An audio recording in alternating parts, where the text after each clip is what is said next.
നാളെ റഹ്മാനായ റബ്ബിന്റെ മുന്നിൽ നീ കോടതിയിൽ ബോധിപ്പിക്കേണ്ടി വരുമെന്ന് പറഞ്ഞ ആദരവായ നബി മുഹമ്മദ് മുസ്തഫ वो नबियों में रहमत लकपाने वाला मुरादे गरीबों की बलगाने वाला खताकार से डर गुजर करने वाला वो अपने बरायों में बलगाने वाला खताकार से डर അല്ലാഹുവിന്റെ പ്രവാചകൻ वो नबियों में रहमत लकपाने वाला ആ പ്രവാചകന്റെ കാരുണ്യം ആർക്കൊക്കെയാ കിട്ടിപ്പോയത്?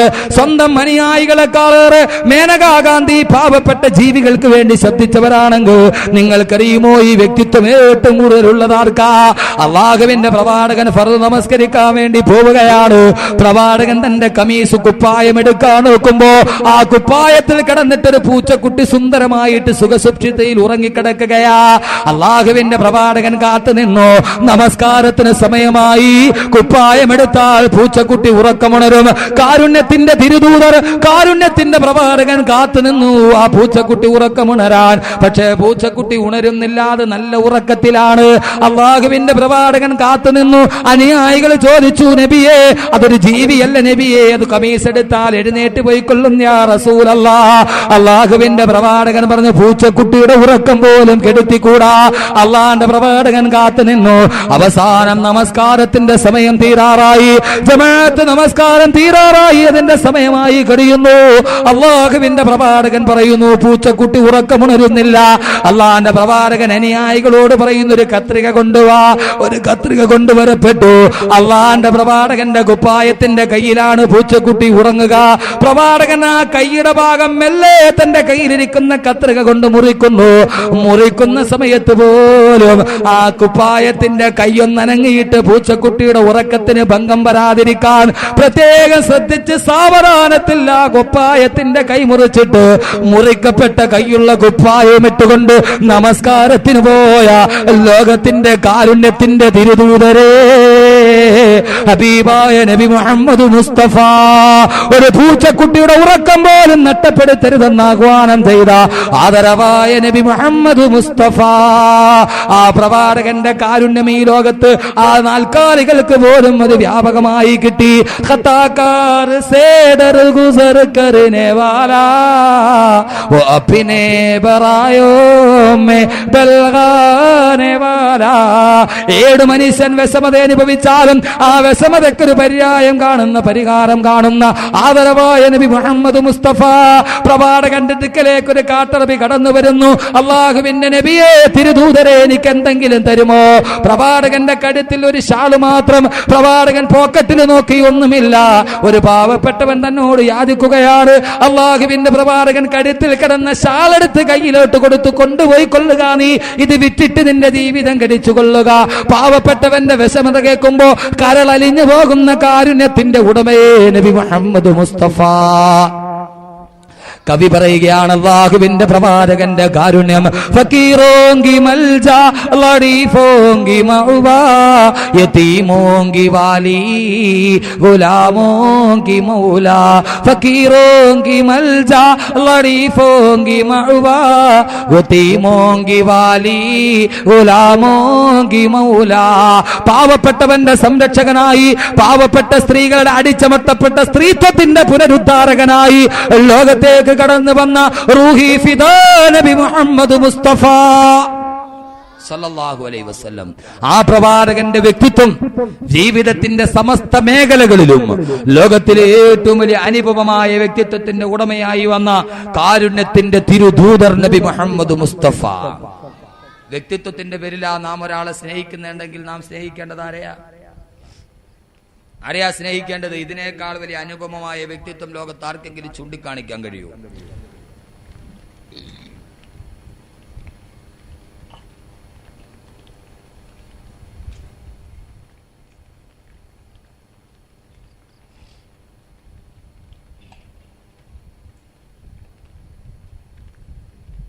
ഇതിനേക്കാൾ വലിയ അനുപമമായ വ്യക്തിത്വം നമുക്ക് കാണിക്കാൻ കഴിയോ?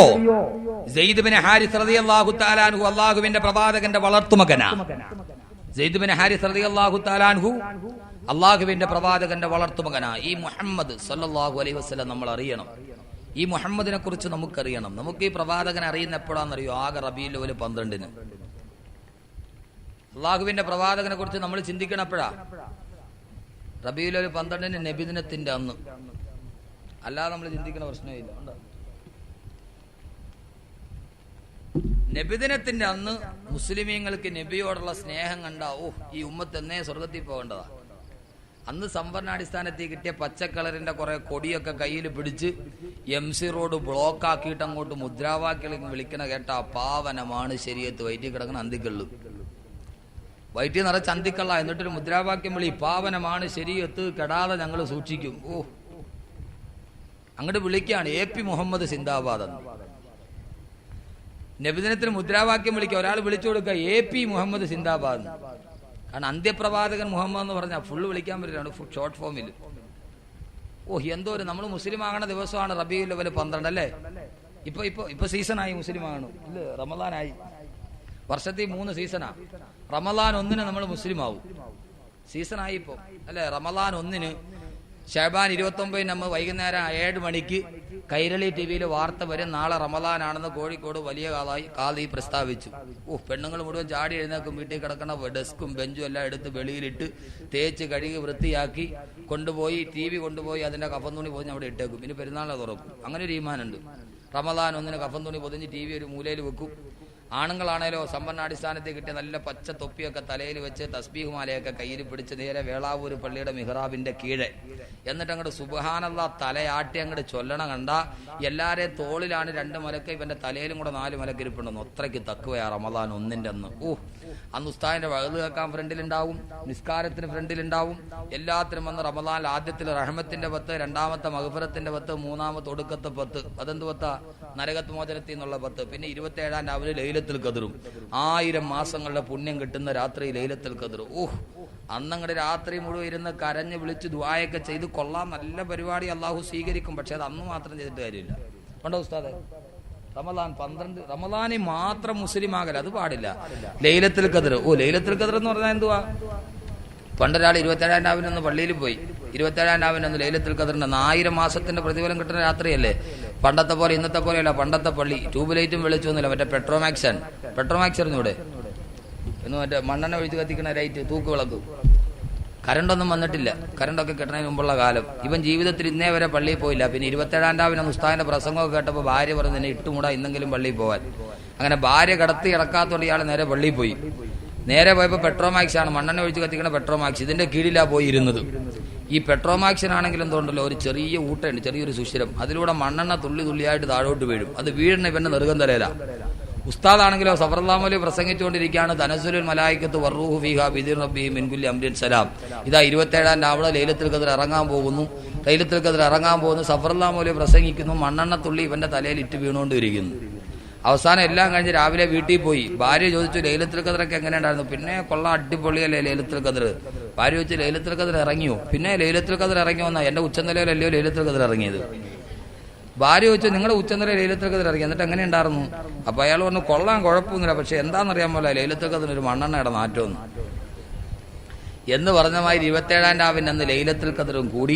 പെരുന്നാളിന്റെ അന്ന് രാവിലെ തേച്ച് മടക്കി വെച്ച നല്ല സുന്ദരം വെള്ള മുണ്ടും വെള്ള ഷർട്ടും ഒക്കെ ഇട്ട് ഇച്ചിരി അത്രയ്ക്ക് അങ്ങോട്ട് പൂശി രാവിലെ പള്ളിയുടെ അവിടെ ഒന്ന് ഒതുവെടുത്ത് ഈ നടുവിൽ സ്പ്രിങ് വെച്ച മാതിരി ഈ കൊക്ക് കുളത്തിന്റെ കരയിലിരുന്നിട്ട് മീൻ പിടിക്കണമാതിരി സ്പ്രിങ് വെച്ചൊരു സുജൂദിന് 2 റുക്കുവൊക്കെ ചെയ്ത് അസ്സലാമു അലൈക്കും വറഹ്മത്തുള്ളാഹി വലൈക്കും അസ്സലാം വറഹ്മത്തുള്ളാഹി 2 സലാമും വീട്ടി 2 പേര് ദുആയും ഒക്കെ കഴിഞ്ഞ് ചാടി എഴുന്നേറ്റ് ഒരു 100 രൂപ എടുത്ത് കയ്യിൽ വെക്കും. അത് മടക്കി പിടിച്ചോണ്ട് പോയി ഉസ്താദിന്റെ കയ്യിൽ കൊണ്ട് സഫറല്ലാഹു അലൈഹിയുടെ കയ്യിൽ കൊടുക്കും. ഉസ്താദെ ഇൻഷാ അല്ലാഹ് ഇത് വെച്ചോളീൻ, അസ്സലാമു അലൈക്കും വറഹ്മത്തുള്ളാഹി, ബൈ ബൈ, ഇൻഷാ അല്ലാഹ് ഇനി അടുത്ത റമളാനിൽ കാണാം. ഒരൊറ്റ പോക്ക ഇലാ ഹളറത്ത് വീഗാലാൻഡ് തീർന്നു. ഒരു വർഷത്തെ മുസ്ലിം ആകല് തീർന്നു. ഒരു 100 രൂപ കൈമടക്ക് ഉസ്താദിന്റെ കൈ കൊടുക്കും. പണ്ടൊക്കെ ഇപ്പൊ കിട്ടുമെന്തോ. എങ്ങനെയുണ്ട് ഉസ്താദെ? കുഴപ്പമില്ല. ഇവരെ വിശ്വസിക്കാൻ പറ്റത്തില്ല. നമ്മുടെ നാട്ടിൽ ഒരിടത്ത് ഉസ്താദിന് കൈമടക്ക് കൊടുത്തു, 100 രൂപ എടുത്തിട്ട് ഫോട്ടോസ്റ്റാറ്റ് എടുത്ത് കൊടുത്തു. ഒറിജിനൽ അവന്റെ കയ്യിലും ഫോട്ടോസ്റ്റാറ്റ് ഉസ്താദിലും. കൈമടക്ക് കൊടുത്താ 100 രൂപയുടെ ഫോട്ടോസ്റ്റാറ്റ്. ചില നാട്ടിലൊക്കെ കൈമടക്ക് കൊടുക്കുമ്പോൾ ഈ കടലാസി പൊതിഞ്ഞു കൊടുക്കും. ഞാൻ എന്റെ മഹിലിൽ പറഞ്ഞു, ഇനി എനിക്ക് അങ്ങനെ തരണ്ടാവും. കടലാസിൽ പൊതിഞ്ഞു കൊടുക്കില്ലെന്നറിയാം. കാരണം ഒരു ഉസ്താദിന് കൈമടക്ക് കൊടുത്തു, നോക്കിയപ്പോൾ കടലാസിൽ പൊതിഞ്ഞ കൊടുത്ത നല്ല കട്ടിയുണ്ട്. ഉസ്താദ് പയ്യെ തടകി നോക്കിയപ്പോൾ ഒരു 10 നോട്ടെങ്കിലും കാണും, 10, 100, 1000. വലിയ ആഗ്രഹത്തോടെ മൂപ്പിലാൻ പോയി റൂമിൽ പോയി തുറന്നു നോക്കിയപ്പോൾ പഴയ ലോട്ടറിയുടെ ടിക്കറ്റ്.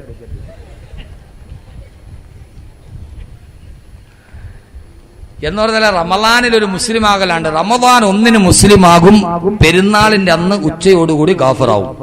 പിന്നെ എന്നാ ഇവ മുസ്ലിമാണെന്നറിയുമോ? പിന്നെ വലിയ പെരുന്നാളിൽ, അടുത്ത വലിയ പെരുന്നാളിന് പോത്തിറച്ചി തിന്നാൻ. അത് കഴിഞ്ഞാൽ പിന്നെ റബീഉൽ അവ്വൽ 12 സർവ്വ കാക്കാമാരും പള്ളിയിൽ വരും. എന്താണെന്നറിയോ? റബീഉൽ അവ്വൽ 12 സർവ്വ ആളുകളും വരും. കാരണം റാലിക്ക് പോയാൽ മതി, പള്ളിക്കകത്ത് കയറണ്ട. വലിയ പെരുന്നാളിനും ചെറിയ പെരുന്നാളിനും വരാത്ത ആളുകൾ പോലും എന്ത് ചെയ്യും? നബിദിനത്തിൽ വരും. കാരണം എന്താ? പള്ളിക്കകത്ത് കയറണ്ടല്ലോ. ഇതിനേക്കാളും വലിയ പെരുന്നാൾ വന്നിട്ട് വാപ്പ പള്ളിയിൽ പോയില്ല, പിന്നെ ഇപ്പൊ കൊച്ചു പെരുന്നാളിന് പോകണമെന്ന്. എന്റെ പ്രിയപ്പെട്ട സഹോദരങ്ങളെ, നമ്മെ സംബന്ധിച്ചോളം നമ്മുടെ പ്രവാചക സ്നേഹം വിതൽ വിടർത്തുന്ന എപ്പോഴാണെന്നറിയോ? റബീഉൽ അവ്വൽ 12 നാഷണൽ ഹൈവേ ബ്ലോക്കാക്കിയിട്ട് വിളിക്കുമ്പോ. പക്ഷെ അതാണോ യഥാർത്ഥ സ്നേഹം? അള്ളാഹുവിന്റെ പ്രവാചകനോടുള്ള യഥാർത്ഥ അഭിനിവേശം അതാണോ? ബഹുമാനപ്പെട്ട സെയ്ദ് ബിൻ ഹാരിസ റളിയല്ലാഹു തആല അൻഹു, അള്ളാഹുവിന്റെ പ്രവാചകന്റെ വളർത്തുമകനായി പരിചയപ്പെടുത്തപ്പെട്ട സഹാബി. എങ്ങനെ വളർത്തുമകനായി എന്നറിയുമോ? ബഹുമാനപ്പെട്ട സെയ്ദ് ബിൻ ഹാരിസ റളിയല്ലാഹു തആല അൻഹു ചെറുപ്പകാലത്ത് മാതാപിതാക്കളുടെ കൂടെ ഒരു യാത്രയ്ക്ക് പോകുമ്പോൾ സെയ്ദ് ബിൻ ഹാരിസ എന്ന് പറയുന്ന കൊച്ചുമകനെ കൈവിട്ടുപോയി മാതാപിതാക്കൾക്ക്. സെയ്ദ് ബിൻ ഹാരിസ എന്ന് പറയുന്ന കൊച്ചുമകനെ അന്നത്തെ അടിമത്ത വ്യവസ്ഥിതി അനുസരിച്ച് അദ്ദേഹത്തെ ആരുടെ കയ്യിലോ കിട്ടി? അവർ അടിമക്കച്ചവടത്തിൽ കൊണ്ടുപോയി മക്കയിലുള്ള ഒരു പ്രമാണി അടിമയായി വാങ്ങിച്ചു. അള്ളാഹുവിന്റെ പ്രവാചകന്റെ ബന്ധുവായിരുന്നു അദ്ദേഹം ആ അടിമയായ സെയ്ദ് ബിൻ ഹാരിസയെ പ്രവാചകന് കൊടുത്തു. സെയ്ദ് ബിൻ ഹാരിസ പ്രവാചകന്റെ സാമീപ്യത്തിൽ പ്രവാചകന്റെ കൂടെ വളർന്നൊരു യുവാവായി, അള്ളാഹുവിന്റെ പ്രവാചകന്റെ സന്തത സഹചാരിയായി തായിഫിലേക്ക് യാത്ര പോകുമ്പോഴും മർദ്ദതനായ പ്രവാചകന്റെ കണ്ണീരപ്പാൻ സെയ്ദ് ബിൻ ഹാരിസ കൂടെയുണ്ടായിരുന്നു. സെയ്ദ് ബിൻ ഹാരിസ 18 വയസ്സുള്ള പക്വതയുള്ള യുവാവായി, മാതാപിതാക്കളാണെങ്കിലോ ചെറുപ്പത്തിലെ നഷ്ടപ്പെട്ടു പോയ മകനെ ഓർത്ത് കിന്നരായിരിക്കുമ്പോ ഏതോ ഒരു യാത്രാ സംഘം വന്ന് പറഞ്ഞു, നിങ്ങളുടെ മകൻ മുഹമ്മദ് എന്ന പ്രവാചകന്റെ കൂടെയുണ്ട്. കേട്ട പാതി കേൾക്കാത്ത പാതി പേർഷ്യക്കാരായ മാതാപിതാക്കൾ അവിടെ നിന്നും ദൂരം സഞ്ചരിച്ച് വർഷങ്ങൾക്ക് ശേഷം തന്റെ മകനെ കാണാനുള്ള ആഗ്രഹത്തോടെ പ്രവാചകന്റെ സന്നിധിയിലെത്തി. തന്റെ പ്രിയപ്പെട്ട മകൻ ഒരു യുവാവായി നിൽക്കുന്നത് കാണുമ്പോ, ചെറുപ്പകാലത്തിലെ നഷ്ടപ്പെട്ടു പോയ മകൻ പലപ്പോഴും പത്രമാധ്യമങ്ങൾ നാം കാണാറുണ്ട്. കൈവിട്ടുപോയ മകനെ ഏതെങ്കിലും ചാരിറ്റബിൾ സദനങ്ങളിൽ വെച്ച് കാണുമ്പോ മാതാപിതാക്കളുടെ അപൂർവമായ ആ സംഗമത്തിന്റെ ഏറ്റവും വലിയ വർണ്ണ കാഴ്ചകളും അതിന്റെ വാർത്തകളും പത്രത്തിൽ കാണാറുണ്ട്.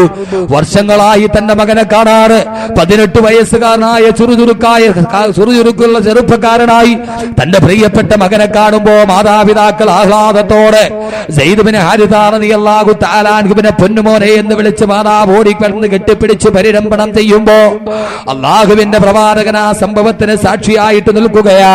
അവസാനം മാതാപിതാക്കൾ പറയുന്നു, മോനെ സെയ്ദേ, വർഷങ്ങളായിട്ട് ഞങ്ങൾ നിന്നെ കാത്തിരിക്കുകയാ, ഇത്ര നാളും നിന്നെ കാണാതെ ഞങ്ങൾ വല്ലാതെ കരച്ചിലോടെ കാത്തിരിക്കുമ്പോ ദൈവമിതാ നിന്നെ ഞങ്ങളുടെ കൺമുന്നിൽ എത്തിച്ചിരിക്കുകയാ. അതുകൊണ്ട് മോനെ ഹാരിസ വരിക ഞങ്ങളുടെ കൂടെ. അള്ളാഹുവിന്റെ പ്രവാചകനോട് അനുവാദം ചോദിച്ചു. അള്ളാന്റെ റസൂലിന് വല്ലാത്ത വിഷമമാണ് സെയ്ദിനെ വിട്ടുകൊടുക്കാൻ. കാരണം ഒരു മകനെ പോലെ വളർത്തി സ്നേഹിച്ച തന്റെ പ്രിയപ്പെട്ട വളർത്തു മകന് അള്ളാന്റെ റസൂൽ പറഞ്ഞു, സെയ്ദിന് ഇഷ്ടമാണെങ്കിൽ കൂട്ടിക്കൊണ്ടുപോവുക. സെയ്ദ് ബിൻ ഹാരിസ റളിയല്ലാഹു തആല അൻഹുവിനെ മാതാപിതാക്കൾ വിളിക്കുന്നു. ഒരു വിഭാഗത്ത് തന്റെ പ്രിയപ്പെട്ട പ്രവാചകൻ നിൽക്കുന്നു. സെയ്ദ് ബിൻ ഹാരിസയ്ക്ക് എന്ത് ചെയ്യണമെന്നറിയില്ല.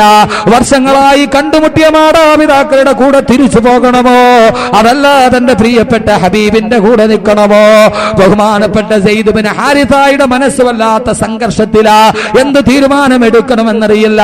മാതാപിതാക്കൾ ആഗ്രഹത്തോടെ മകനെ ക്ഷണിക്കുമ്പോ അള്ളാന്റെ റസൂലിന്റെ റിസാലത്തിന്റെ ശരീരത്തിലേക്ക് കെട്ടിപ്പിടിച്ചു പൊട്ടിക്കരഞ്ഞുകൊണ്ട് സെയ്ദ് പറയുന്നത് എന്താ? ഇരുലോകത്തിന്റെ വെളിച്ചമായ പ്രവാചകൻ ഇവിടെ നിൽക്കുമ്പോ അള്ളാന്റെ പ്രവാചകനെ വിട്ടിട്ട് ഞാൻ ഒരിടത്തേക്കുമില്ല എന്ന് ബഹുമാനപ്പെട്ട സെയ്ദ് ബിൻ ഹാരിസ റളിയല്ലാഹു തആല അൻഹു പറയുമ്പോ, എന്റെ പ്രിയപ്പെട്ട സഹോദരങ്ങള്, വർഷങ്ങൾക്ക് ശേഷം കണ്ടുമുട്ടിയ മാതാപിതാക്കളെ പോലും ഉപേക്ഷിച്ചിട്ട് അള്ളാന്റെ പ്രവാചകനെ കെട്ടിപ്പിടിച്ചു പരിരംഭണം ചെയ്ത ബഹുമാനപ്പെട്ട സെയ്ദ് ബിൻ ഹാരിസ, കുല്ലിൻ കാന ആബാഉകും വഅബ്നാഉകും വഇഖ്വാനുകും വഅദ്വാദുകും വഅശീറതുകും വഅംവാലുൻ ഇക്തറഫ്തുമുഹാ വതിജാറത്തുൻ തഖശൂന കസാറഹാ വമസാകിനു തർദൗനഹാ അഹബ്ബ ഇലൈക്കും മിനല്ലാഹി വറസൂലിഹി. സ്വന്തം മാതാപിതാക്കളൊക്കെ അല്ലാഹുവിന്റെ പ്രവാചകനെ സ്നേഹിച്ച സയ്യിദ് ഇബ്നു ഹാരിസ, ആ വ്യക്തിത്വത്തെക്കാൾ വലിയൊരു വ്യക്തിത്വം എന്താ? അല്ലാഹുവിന്റെ പ്രവാചകനെ അതുകൊണ്ട് അനുയായികൾ സ്നേഹിച്ചതെന്താ? ഒരാൾക്ക് മറ്റൊരാളോട് സ്നേഹം തോന്നാനുള്ള രണ്ടാമത്തെ കാരണം അവന്റെ വ്യക്തിത്വമാണെങ്കിൽ അള്ളാന്റെ പ്രവാചകന്റെ വ്യക്തിത്വത്തെ വെല്ലാൻ കഴിയുന്ന ഒരൊറ്റ വ്യക്തിത്വം പോലും ലോകചരിത്രത്തിന്റെ ഇന്നലകളിൽ കഴിഞ്ഞു പോയിട്ടില്ല എങ്കിൽ ഇന്നും മദീന റൗളയുടെ ഓരത്ത് വിശ്രമിക്കുന്ന ഓ പ്രവാചകന്റെ തിരുസദസ്സിലേക്ക് ആയിരക്കണക്കിന് അനുയായികൾ ഒരു തീർത്ഥാടകരെ പോലെ കടന്നു ചെല്ലുമ്പോ വർത്തമാനകാല ലോകത്തിൽ നിന്ന് കടന്നു പോയിട്ട് 14 നൂറ്റാണ്ട് തികഞ്ഞിട്ടും ഇന്നും ഈ വേളാവൂർ പള്ളിയുടെ മുന്നിലിരിക്കുന്ന എന്റെയും നിങ്ങളുടെയും മനസ്സിൽ അല്ലാഹുവിന്റെ റസൂൽ എന്ന് പറയുമ്പോ കേൾക്കുമ്പോഴുണ്ടാകുന്ന വല്ലാത്തൊരു അനുഭൂതി ഉണ്ടല്ലോ, വല്ലാത്തൊരു സ്നേഹമുണ്ടല്ലോ. ആ പ്രവാചകന്റെ അടുക്കലേക്കൊന്ന് കടന്നു ചെല്ലാൻ, ആ പ്രവാചകന്റെ മുറ്റത്തേക്കൊന്ന് കടന്നു ചെല്ലാൻ, ആ റൗളാ ശരീഫിലൊന്ന് സലാം പറയാൻ അല്ലാഹു നമുക്ക് തൗഫീഖ് നൽകി അനുഗ്രഹിക്കുമാറാകട്ടെ. ആരെപ്പോലെ മലയാളത്തിന്റെ വീരപുത്രൻ വെളിയങ്കോട് ഉമറുൽ ഖാദിയെ പോലെ മലയാളത്തിന്റെ വീരചരിത്ര നായകർ അല്ലാഹുവിന്റെ റസൂലിന്റെ റൗളാ ശരീഫിന്റെ മുന്നിലെത്തിയിട്ട് യാ അക്റമൽ ഖുറമാനാബികും ഉമറുൽ ഫഖീർ മുർതജി ബിജനാബികും യർജുൽ തആലൽ ബുകാഇ ബിബാബികും വദമ്മു മിൻ ഐനൈഹി സാല സജീമാ സല്ലു അലൈഹി വസല്ലിമു തസ്ലീമാ. അല്ലാഹുവിന്റെ പ്രവാചകന്റെ തിരുസമക്ഷത്തിലെത്തിയിട്ട് പ്രവാചകന്റെ റൗളാ ശരീഫിന്റെ ഗേറ്റ് പൂട്ടപ്പെട്ട് കിടക്കുകയാ. അകത്തേക്ക് കിടക്കാനുള്ള അനുവാദമില്ല. പാറാവുകാര് തടഞ്ഞു കഴിയുമ്പോ അള്ളാന്റെ പ്രവാചകന്റെ റൗളാ ശരീഫ് സിയാറത്ത് ചെയ്യാനുള്ള ആഗ്രഹത്തോടെ ആ കവാടത്തിന്റെ മുന്നത്തിൽ നിന്നിട്ട് ബഹുമാനപ്പെട്ട ഉമറുൽ ഖാദി വിളിച്ചു പറയുകയാ, കണ്ണിലൂടെ കണ്ണുനീര് തടന്തല്ലേ ആത്തൊടുകയാ. യാ അക്റമൽ ഖുറമാനാബികും ഉമറുൽ ഫഖീർ മുർതജി ബിജനാബികും യർജുൽ തആലൽ ബുകാഇ ബിബാബികും വദമ്മു മിൻ ഐനൈഹി സാല സജീമാ സല്ലു അലൈഹി വസല്ലിമു തസ്ലീമാ. അല്ലാഹുവിന്റെ നബിയെ, പാവപ്പെട്ട ഉമറുൽ ഖാദി അങ്ങയുടെ സമക്ഷത്തിലെത്തിയിരിക്കുന്ന നബിയെ, എന്താണെന്നറിയുമോ? പാപങ്ങൾ കൊണ്ട് പങ്കിലമായ എന്റെ ശരീരവുമായി അങ്ങയുടെ മുന്നിൽ ഞാൻ എത്തിയിട്ട് അങ്ങയുടെ സിയാറത്തിന് വേണ്ടി കാത്തു നിൽക്കുന്ന നബിയേ, സഹോദരങ്ങളെ, റൗളാ ശരീഫിന്റെ ഓരത്ത് ചെന്ന് കണ്ണുനീരുകൾ സാക്ഷി നിർത്തി, അശ്രുബിന്ദുക്കൾ സാക്ഷി നിർത്തി. മരണത്തിന് ശേഷം 14 നൂറ്റാണ്ട് കഴിഞ്ഞിട്ടും അനുയായികളുടെ മനസ്സിൽ ഒരു മായാത്ത വിഗ്രഹം പോലെ, ഒരു കനക വിഗ്രഹം പോലെ പ്രതിഷ്ഠിക്കപ്പെട്ട ഏറ്റവും വലിയ വ്യക്തിത്വത്തിന്റെ ഉടമേ നബി മുഹമ്മദ് മുസ്തഫ വിവിധമായ മേഖലകളിൽ പാവങ്ങളുടെ പുനരുദ്ധാരകനായി, അനാഥകളുടെ സംരക്ഷകനായി, സ്ത്രീത്വത്തിന്റെ വിമോചകനായി ലോകത്ത് പ്രവാചകന്റെ വ്യക്തിത്വം പറയാൻ ഒരാൾക്കും കഴിയില്ല. ആ പ്രവാചകനെ കുറിച്ച് ചിന്തിക്കാൻ ഒരാൾക്കും കഴിയില്ല. അതുകൊണ്ടാണ് ഇമാം ബൂസൂരി പറഞ്ഞത്, അള്ളാന്റെ പ്രവാചകനെ കുറിച്ച് പറയാൻ എന്റെ വാക്കുകൾ ഞാൻ ഇവിടെ നിർത്തുകയാ. അള്ളാന്റെ പ്രവാചകനെ കുറിച്ച് പറയാൻ ആർക്കാ കഴിയുക? ഇമാം ബൂസൂരിയുടെ വാക്കുകൾ കടമെടുക്കട്ടെ. ഇമാം ബൂസൂരി അങ്ങേക്ക് അല്ലാഹു അനുഗ്രഹം നൽകട്ടെ. കശംസി للعينين من بعدي صغيرة وتوكل لطرف من نميمي. ഇമാം ബൂസൂരി അല്ലാഹുവിന്റെ പ്രവാചകനെ കുറിച്ച് പറഞ്ഞതാ. പ്രവാചകൻ എന്ന് പറഞ്ഞാൽ കശംസി, ഒരു സൂര്യനെ പോലെയാ. എന്താ സൂര്യന്റെ അവസ്ഥ എന്താണെന്നറിയുമോ? തൽഹറുലിൽ ഐനൈനി മിൻ ബുഅദിൻ സഗീറതൻ, താഴ്ഭാഗത്ത് നിന്നിട്ട് ഭൂമിയിൽ നിന്നിട്ട് അങ്ങ് അകലെ നിൽക്കുന്ന സൂര്യനെ നോക്കിയാൽ അത് വളരെ ചെറുതായിട്ടാണ് നമുക്ക് തോന്നുക. ഈ ഭൂമിയിൽ നിന്ന് 14,95,97,906 കിലോമീറ്റർ അകലെ നിൽക്കുന്ന സൂര്യഗോളമുണ്ടല്ലോ. ഈ ഭൂമിയിൽ നിന്ന് നമ്മൾ നോക്കിയാൽ അതിന്റെ അവസ്ഥ എന്താ? തൽഹറുലിൽ ഐനൈനി മിൻ ബുഅദിൻ സഗീറ, അങ്ങകലോട്ട് നോക്കുമ്പോൾ ചെറിയൊരു പപ്പടവട്ടത്തിൽ ആ സൂര്യനെ കാണുക. അതിനെക്കുറിച്ച് നമുക്കൊന്നും അറിയാൻ കഴിയില്ല. അങ്ങകലെ നിന്ന് നോക്കിയാൽ സൂര്യനെ കുറിച്ചൊന്നും അറിയില്ല. പക്ഷയോ വതുകില്ലു തർഫ മിൻ അമിമി, അതിന്റെ അടുക്കലേക്ക് ചെന്നാന്ന് കരിയാൽ നോക്കിയാലോ ചൂട് കാരണാൽത്ത് കത്തിക്കരിച്ച് ഈ ആമ്പാട്ടകളെ പോലെ തകർന്നു വീടും. അള്ളാന്റെ പ്രവാചകൻ ഇങ്ങനെയാ. അങ്ങ് അകലെ നിന്ന് നോക്കിയാൽ ഒന്നും അറിയില്ല, അടുത്തോട്ട് പോയാലോ ചിന്തിക്കാൻ കഴിയുന്നതിന്റെ അപ്പുറമാ. അതുകൊണ്ടല്ലേ മലയാളത്തിന്റെ സാമൂഹ്യ പരിഷ്കാരകൻ സാക്ഷാൽ ശ്രീനാരായണ ഗുരു പോലും പറഞ്ഞു പോയത്. പ്രവാചകന്റെ വ്യക്തിത്വം കണ്ടപ്പോ ശ്രീനാരായണ ഗുരു പോലും പറഞ്ഞു പോയത്രേ, പുരുഷാകൃതി പൂണ്ട ദൈവമോ നരദിവ്യാകൃതി പൂണ്ട ധർമ്മമോ പരമേശ പവിത്ര പുത്രനോ കരുണാവാൻ നബി മുത്തുരത്നമോ. പുരുഷാകൃതി പൂണ്ട ദൈവമോ നരദിവ്യാകൃതി പൂണ്ട ധർമ്മമോ പരമേശ പവിത്ര പുത്രനോ കരുണാവാൻ നബി മുത്തുരത്നമോ. ശ്രീനാരായണ ഗുരു പറഞ്ഞു, മുഹമ്മദ് ആരാണ് സല്ലല്ലാഹു അലൈഹി വസല്ലം? പുരുഷാകൃതി പൂണ്ട ദൈവമാണോ? ദൈവം ഒരു പുരുഷന്റെ ആകൃതി പൂണ്ട് ആകാശത്ത് നിന്ന് ഈ ഭൂമിയിലേക്ക് വന്നതാണോ? അതല്ല നരദിവ്യാകൃതി പൂണ്ട ധർമ്മമോ? നരൻ ഒരു ദിവ്യത്തിന്റെ ആകൃതി പൂണ്ടിട്ട് വന്ന ധർമ്മം ഒരു നരന്റെ ആകൃതിയിൽ വന്നിറങ്ങിയതാണോ? അതല്ല പരമേശ പവിത്ര പുത്രനോ? ഇത് ഇസ്ലാമിക സങ്കല്പത്തിനെതിരാണെങ്കിലും അദ്ദേഹത്തിന്റെ വാക്കുകളിൽ പറയട്ടെ, പരമേശ പവിത്ര പുത്രനോ? ഇത് സാക്ഷാൽ പരമേശ്വരന്റെ പവിത്രനായ പുത്രനാണോ? ഇസ്ലാമിക നിയമത്തിനെതിരാണെങ്കിലും അദ്ദേഹം തന്റെ ദർശനത്തിന്റെ അടിയിൽ വെച്ചുകൊണ്ട് അദ്ദേഹം പറയുന്നു, ഇത് സാക്ഷാൽ പരമേശ്വര ഭഗവാന്റെ പുത്രനോ? അതല്ല കരുണാവാൻ നബി മുത്തുരത്നമോ? കരുണാവാൻ നബി മുത്തുരത്നമോ? ഈ നബി ഒരു മുത്തുരത്നമാണോ? ഈ നബി ഒരു വല്ലാത്ത വൈഡൂര്യമാണോ? ശബീഹുക്ക ബദറുല്ലൈലി ബല്ലന്ത അൻവറൂ വവജുഹുക മിൻ നൂരിൽ മലാഅത്തി അസ്ഹറൂ. ഒരു നർജസ് പുഷ്പത്തെ പോലെ സൗരഭ്യം വിതറുന്ന വള്ളത്തോളിന്റെ വാക്കുകൾ കടമെടുത്തു പറഞ്ഞാൽ, പെരുത്ത നൂറ്റാണ്ടിനിടയ്ക്കൊരിക്കൽ ഈ മരുപ്പറമ്പാമുലകത്തിൽ ഈശ്വരൻ നടുന്ന വൃക്ഷത്തെ തനിക്ക് പാന്തരായി വരുന്നവർക്ക് വിശ്രമത്തിനായി ലോകത്തിന്റെ വലിയ വിശ്രമ സങ്കേതമായ ആദരവായ നബി മുഹമ്മദ് മുസ്തഫ അള്ളാഹുവിന്റെ പ്രവാചകന്റെ വ്യക്തിത്വം, അതിനെക്കുറിച്ച് പറയാൻ നമുക്ക് കഴിയില്ല. ഇമാം ബൂസൂരി, അള്ളാഹു അങ്ങേക്ക് അനുഗ്രഹം ചെയ്യട്ടെ, ഇമാം ബൂസൂരി പറഞ്ഞതാണ് കറക്റ്റ്. സൂര്യനെ പോലെയാ പ്രവാചകൻ. അകലെ നിന്ന് നോക്കിയാൽ ഒന്നും അറിയില്ല, അടുത്തോട്ട് പോകാമെന്ന് വിചാരിച്ചാലോ ചെല്ലാനും കഴിയില്ല, കത്തിക്കരിച്ച് ചാമ്പലായി പോകും. അത്രയും അനുപമമായ വ്യക്തിത്വം. അള്ളാഹുവിന്റെ പ്രവാചകന്റെ ശഫാഅത്തോടെ സ്വർഗത്തിലേക്ക് എത്താൻ അള്ളാഹു സുബ്ഹാനഹു വ തആല തൗഫീഖ് നൽകി അനുഗ്രഹിക്കുമാറാകട്ടെ. രക്ഷയുടെ മാർഗത്തിന്റെ രണ്ടാമത്തെ നിബന്ധന വസുന്നത റസൂലിഹി, ഈ പ്രവാചകന്റെ സുന്നത്ത് ഉണ്ടാവുക. ഈ പ്രവാചകന്റെ സുന്നത്ത് കദം കദം സുന്നത്തെ റസൂൽ पर चलो मिलेंगी जन्नत की रिजर्वेशन. കദം കദം സുന്നത്തെ റസൂൽ पर चलो. ഓരോ കാലടിയും അള്ളാഹുവിന്റെ പ്രവാചകന്റെ സുന്നത്തിലൂടെ, ഈ പ്രവാചകന്റെ ഈ വ്യക്തിത്വം അള്ളാഹുവിന്റെ പ്രവാചകന്റെ സുന്നത്ത് നമ്മുടെ ജീവിതത്തിൽ ഉണ്ടാവുക. ഇനി സ്നേഹിക്കാനുള്ള മറ്റൊരു മാനദണ്ഡം ഏതാ? ധീരത. അതുകൂടി പറഞ്ഞിട്ട് ബാക്കി ഭാഗം പറയാം. ധൈര്യം. അള്ളാഹുവിന്റെ പ്രവാചകനേക്കാൾ വലിയ ധൈര്യം ആർക്കാവുള്ളത്? ഒരു രാത്രിയിൽ മക്ക രാജ്യത്തിൽ ഒരു വല്ലാത്ത ദിഗന്ധം നടുക്കുന്ന ശബ്ദ കോലാഹലമുണ്ടായി. അബൂജഹലടക്കമുള്ള ആളുകൾ വീടിന്റെ ഉള്ളിൽ കഥകടച്ച് പേടിച്ചു വിറച്ചിരുന്നപ്പോ അള്ളാന്റെ റസൂല് തന്റെ പടക്കുതിരയുടെ മുകളിൽ കയറി ചുറ്റി നടന്നു നോക്കി എന്താണ് സംഭവം. ലോകത്തിലെ ഏറ്റവും ധീരനായ പ്രവാചകനാണ് ബഹുമാനപ്പെട്ട മൂസാ നബി അലൈഹി സ്വലാത്തു വസ്സലാം. മൂസാ നബി വല്ലാത്ത ധീരതയുടെ നല്ല അധികായനായ മനുഷ്യനാണ് മൂസാ നബി. എന്ന് പറഞ്ഞാൽ ഒറ്റയടിക്ക് ഒരാളെ കൊന്ന ആളാ. ഫവക്കസഹു മൂസ ഫഖളാ അലൈഹി. ഫവക്കസഹു മൂസ, മൂസാ നബി ഒരാൾക്ക് ഒരൊറ്റ അടി കൊടുത്തു. ഫഖളാ അലൈഹി, അവൻ മരിച്ചുപോയി.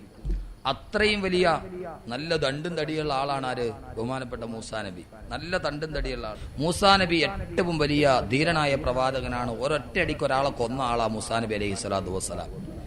ആ മൂസാ നബി പോലും അള്ളാഹുവിന്റെ പ്രകാശം കണ്ടപ്പോ ബോധരഹിതനായി താഴെ വീണു. ഞാൻ കൂടുതൽ വിശദീകരിക്കാനുള്ള സമയമില്ല. പക്ഷേ അള്ളാഹുവിന്റെ പ്രവാചകൻ നബി മുഹമ്മദ് മുസ്തഫ മിഅ്റാജിന്റെ രാത്രിയിൽ പാതിരാത്രിയിൽ ഉമ്മുഹാനി റളിയല്ലാഹു തആല അൻഹയുടെ വീട്ടിൽ കിടന്നുറങ്ങിയ പ്രവാചകൻ ജിബ്രീൽ അലൈഹിസ്സലാത്തു വസ്സലാമിന്റെ അകമ്പടിയോടെ ബുറാഖ് എന്ന അതിശീഘ്ര വാഹനത്തിൽ കയറി ഉമ്മുഹാനിയുടെ വീട്ടിൽ നിന്ന് മസ്ജിദുൽ ഹറാമിലേക്കും അവിടെ നിന്ന് മസ്ജിദുൽ അഖ്സയിലേക്കും അവിടെ നിന്നും സപ്തവാനങ്ങളും താണ്ടിക്കടന്ന് അള്ളാഹുവിന്റെ ആലമുൽ ജബറൂത്തും മലക്കൂത്തും നാസൂമുത്തും ഒക്കെ താണ്ടിക്കടന്ന് ഒന്നാനാകാശവും രണ്ടാനാകാശവും മൂന്നാനാകാശവും നാലാനാകാശവും അഞ്ചാം ആകാശവും ആറാം ആകാശവും 7-ാം ആകാശവും താണ്ടിക്കടന്ന് അതീവ രഹസ്യമായ അഭൗതികമായ അനന്യ സാധാരണമായ അതീന്ദ്രിയമായ കഴിവുകൾ കൊണ്ട് മാത്രം ദർശിക്കാൻ കഴിയുന്ന അള്ളാഹുവിന്റെ അത്യുന്നതമായ ആഖിറത്തിന്റെ അതിസീമകൾ മുഴുവനും ലംഘിച്ച് മലക്കായ പ്രകാശം കൊണ്ട് സൃഷ്ടിക്കപ്പെട്ട ജിബ്രീലിന് പോലും കടന്നെത്താൻ കഴിയാത്ത, ജിബ്രീലിന് പോലും പ്രവേശനാനുമതി നിഷേധിക്കപ്പെട്ട പ്രത്യേകമായ സാഹചര്യം കൊണ്ട് ജിബ്രീലിന് പോലും താങ്ങാൻ കഴിയാത്ത, അള്ളാഹു ശക്തമായ പ്രകാശത്തിൽ നിന്ന് സൃഷ്ടിക്കപ്പെട്ട മലക്കിന് പോലും ചെന്നെത്താൻ കഴിയാത്ത രഹസ്യങ്ങളുടെ കലവറയും കടന്ന് ലോകത്തിന്റെ സർവാധിനാഥനും സർവാധിപതിയും സർവേശ്വരനും സർവസ്വവും സർവാധിനാഥനുമായ അള്ളാഹുവിന്റെ സമക്ഷത്തിലെത്തി അത്തഹിയാത്തുൽ മുബാറകാത്തു സലവാത്തു തയ്യിബാത്തു ലില്ലാഹി അസ്സലാമു അലൈക അയ്യുഹൻ നബിയ്യു റഹ്മത്തുള്ളാഹി വബറകാതുഹു അസ്സലാമു അലൈനാ വഅലാ ഇബാദില്ലാഹി സ്വാലിഹീൻ അള്ളാഹുവിന്റെ മുന്നിൽ തിരുമുൽ കാഴ്ചയും നടത്തി അള്ളാഹുവിനെ ലോകത്തിന്റെ ഈ പ്രപഞ്ചത്തിന്റെ മുഴുവൻ സർവസ്വരൂപത്തെ തന്റെ മുന്നിൽ ചെന്ന് മുഖാമുഖം സംഭാഷണം നടത്തി തിരിച്ചു വരാൻ അള്ളാഹുവിന്റെ പ്രവാചകന് കഴിഞ്ഞുവെങ്കിൽ അതിനേക്കാൾ വല്ലാവുന്നൊരു ധീരത ലോകത്തിനില്ല. ഈ ലോകത്തിന്റെ സർവാധിനാഥന്റെ മുന്നിൽ ഒരു ചാൺ മുന്നിൽ ചെന്നിട്ട് അഭിമുഖ സംഭാഷണം നടത്തി തിരിച്ചു വരാൻ അള്ളാന്റെ പ്രവാചകന് കഴിഞ്ഞാൽ അതിനേക്കാൾ വലിയൊരു ധൈര്യം ലോകത്തില്ല. ഉണ്ടോ? സപ്തവാനങ്ങളെ താണ്ടിക്കടന്ന അള്ളാന്റെ മുന്നിലെത്തി 7 ആകാശവും അതുമായിട്ട് തിരിച്ചു വന്നു. 50 വക്കത്ത് നമസ്കാരമായി. മൂസാ നബി പറഞ്ഞു, അങ്ങയുടെ ആ സമൂഹക്കാരും മടിയന്മാരാണ്, അതുകൊണ്ട് പോയി നമസ്കാരം കുറച്ചു തരാൻ പറയാം. 45 പിന്നീട് 40 35 9 പ്രാവശ്യം പ്രവാചകൻ അങ്ങോട്ടും ഇങ്ങോട്ടും നടന്നു ആഖിറത്തിലൂടെ. എന്തൊരു ധൈര്യമാത്! മൂസാ നബിയുടെ അടുക്കൽ നിന്ന് അള്ളാന്റെ അടുക്കലേക്ക്, അള്ളാന്റെ അടുക്കൽ നിന്ന് മൂസാ നബിയുടെ അടുക്കലേക്ക് 9 പ്രാവശ്യം പ്രവാചകൻ നടന്നു. അവസാനം 5 വക്കത്ത് നമസ്കാരമായിട്ട് തിരിച്ചു വന്നു. ആദ്യം പ്രവാചകൻ 50 വക്കത്ത് നിസ്കാരം ഓടുന്നത്, പിന്നീട് 9 പ്രാവശ്യം പോയി 5 അള്ളാന്റെ പ്രവാചകൻ 9 പ്രാവശ്യം പോയി 5 ചേകന്നൂർ ആരോട് ചോദിക്കാതെ വീണ്ടും 3 അള്ളാന്റെ പ്രവാചകൻ 5 കൊടുത്തു. ചേകന്നൂർ എന്ത് ചെയ്തു? അതിനെ വീണ്ടും 3 അതുകൊണ്ട് എന്ത് പറ്റി? JCB മുസ്ലിയാർ അസ്ഥി പോലും കിട്ടിയില്ല. JCB മുസ്ലിയാർ ആയിരുന്നു ചേകന്നൂര്. JCB ഇങ്ങോട്ട് തോണ്ടിയിട്ട് ഇതുവരെ കിട്ടിയിട്ടില്ല. ഒരു 10-12 വർഷം മുമ്പ് വാതിന് പോകാതെ ഇതുവരെ തിരിച്ചു വന്നിട്ടില്ല. എന്തോ ഒരു വാദമായിരിക്കും അത്. എന്റെ പ്രിയപ്പെട്ട സഹോദരങ്ങളെ, ധൈര്യത്തിന്റെ കാര്യത്തിലും പ്രവാചകനെ വെല്ലാൻ മറ്റാരുമില്ല എങ്കിൽ ഇനി നമുക്ക് മറ്റൊരാളോട് സ്നേഹം തോന്നുന്നത് പോരാ. 4ാമത്തെ കാരണം, അള്ളാഹുവിന്റെ പ്രവാചകൻ നമുക്ക് മറ്റൊരാളോട് സ്നേഹം തോന്നാനുള്ള 4ാമത്തെ കാരണം എന്താ? അയാൾക്ക് തിരിച്ചും നമ്മളോടുള്ള സ്നേഹം. ഒരാൾക്ക് നമ്മളോട് വലിയ ഇഷ്ടമാ, അപ്പൊ നമ്മൾ എന്ത് ചെയ്യും? തിരിച്ച് അങ്ങോട്ട് നല്ല ഇഷ്ടമായിരിക്കും. ആ ഒരു ഇഷ്ടം ഇൻഷാ അല്ലാഹ് അവസാന ഭാഗം പറയാം. സഹോദരങ്ങളെ, രക്ഷയുടെ മാർഗത്തിന്റെ 2ാമത്തെ ഭാഗം 3 ദിവസം മുമ്പ് നാം ആരംഭിച്ച നമ്മുടെ വിഷയം ഇവിടെ സമാപിക്കുന്നു. അള്ളാഹുവിന്റെ വിശുദ്ധനായ പ്രവാചകൻ വന്നു രക്ഷയുടെ കവാടമായി ജീർണതകൾക്കെതിരെ ജിഹാദ് മുടക്കാനും ജീർണകളിൽ നിന്ന് രക്ഷപ്പെടാനും അള്ളാഹുവിന്റെ പ്രവാചകൻ പറഞ്ഞ 2ാമത്തെ മാർഗം വസുന്നത റസൂലിഹി. അള്ളാഹുവിന്റെ പ്രവാചകന്റെ ജീവിത ക്രമം ഏതാണോ, അള്ളാഹുവിന്റെ പ്രവാചകന്റെ ജീവിതചര്യ ഏതാണോ, അത് എന്റെയും നിങ്ങളുടെയും ജീവിതത്തിൽ ഉണ്ടാവുക. പക്ഷേ നമ്മെ സമത്തോളം പ്രവാചകനോടുള്ള സ്നേഹം നമ്മൾ പറയുമ്പോഴും അള്ളാഹുവിന്റെ പ്രവാചകനോടുള്ള പ്രേമം നമ്മൾ പറയുമ്പോഴും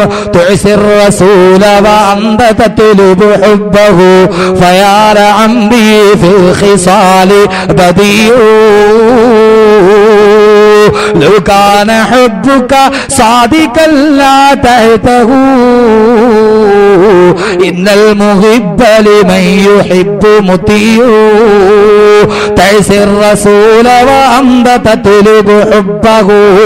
അള്ളാന്റെ പ്രവാചകൻ എന്താണോ ചെയ്തത് അതിന്റെ നേർ വിപരീതമായിട്ടാണ് നീ ജീവിക്കുക. പക്ഷേ നീ പറയുന്നു അന്ത തത്ലുബു ഹുബ്ബഹു, അള്ളാന്റെ പ്രവാചകനോട് സ്നേഹമുണ്ടെന്ന് നീ പറയുകയും ചെയ്യുന്നു. പക്ഷേ നിന്റെ ജീവിതമാണെങ്കിലോ പ്രവാചക ജീവിതത്തിന് വിപരീതമായ ദിശയിലാ. ലൗ കാന ഹുബ്ബുക സാദിഖൻ ലാ തഹ്തഹു. നീ പറയുന്ന പ്രവാചകനെ സ്നേഹം സത്യസന്ധമാണെങ്കിൽ ഇന്നൽ മുഹിബ്ബ ലിമൻ യുഹിബ്ബു മത്തിയോ, ആരെയാണോ സ്നേഹിക്കുന്നത് അയാളുടെ പാത തന്നെ ആ സ്നേഹിക്കപ്പെടുന്നവനും പിന്തുടരുക. ആരെയാണോ നമ്മൾ റോൾ മോഡലാക്കുക അതേപോലെയാണ് നമ്മൾ അവരെയാണ് നമ്മൾ പിൻപറ്റുക. നാം ആരെ റോൾ മോഡലാക്കുന്നു അതേപോലെയാണ് നാം ജീവിക്കുക. പക്ഷേ എന്റെ പ്രിയപ്പെട്ട സഹോദരങ്ങളെ, നമ്മുടെ ജീവിതം എങ്ങനെയാ? ബഹുമാനപ്പെട്ട അല്ലാമ നദ്വി സാഹിബ് ചോദിച്ചതുപോലെ അയ്യുഹൽ മുസ്ലിമൂനോ മുസ്ലിമീങ്ങൾ മുസ്ലിമീങ്ങളെ, ഓ മുസ്ലിമീങ്ങളെ, നിങ്ങളുടെ ജീവിതം എന്താ? മറാക്കിബുക്കും കാറൂനിയ, നിങ്ങളുടെ വാഹനങ്ങളോ കാറൂനിന്റെ വാഹനങ്ങൾ പോലെ ആഡംബര വാഹനങ്ങളാ. ബുയൂത്തുക്കും കിസ്റവിയ, നിങ്ങളുടെ വീടുകളോ കിസ്റ രാജാവിന്റെ കൊട്ടാരങ്ങൾക്ക് സമാനമായ വീടുകളാ. മാത്രമോ ബുയൂത്തുക്കും കൈസരിയ, നിങ്ങൾ താമസിക്കുന്നത് കൈസറിന്റെ കോട്ടകൊത്തളങ്ങളെ പോലും ലജ്ജിപ്പിക്കുന്ന കോട്ടകളാ. മാത്രമോ മനാഹിബുക്കും ശൈത്താനിയ, നിങ്ങളുടെ ചിന്തകൾ ശൈത്താന്റെ ചിന്തകളാ.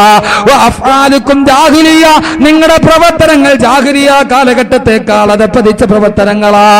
അഫ്കാറുക്കും ഫിർഔനിയ, നിങ്ങളുടെ ചിന്തകളോ ഫിർഔന്റെ ചിന്തകളാ. വലിയവനെന്ന ഭാവമാ നിങ്ങളുടെ മനസ്സിൽ.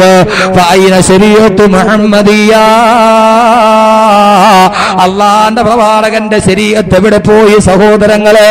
സ്വർഗത്തിലേക്ക് പച്ചപ്പരവതാനി വിരിച്ചതെന്ന പ്രവാചകന്റെ പാത എവിടെ പോയി?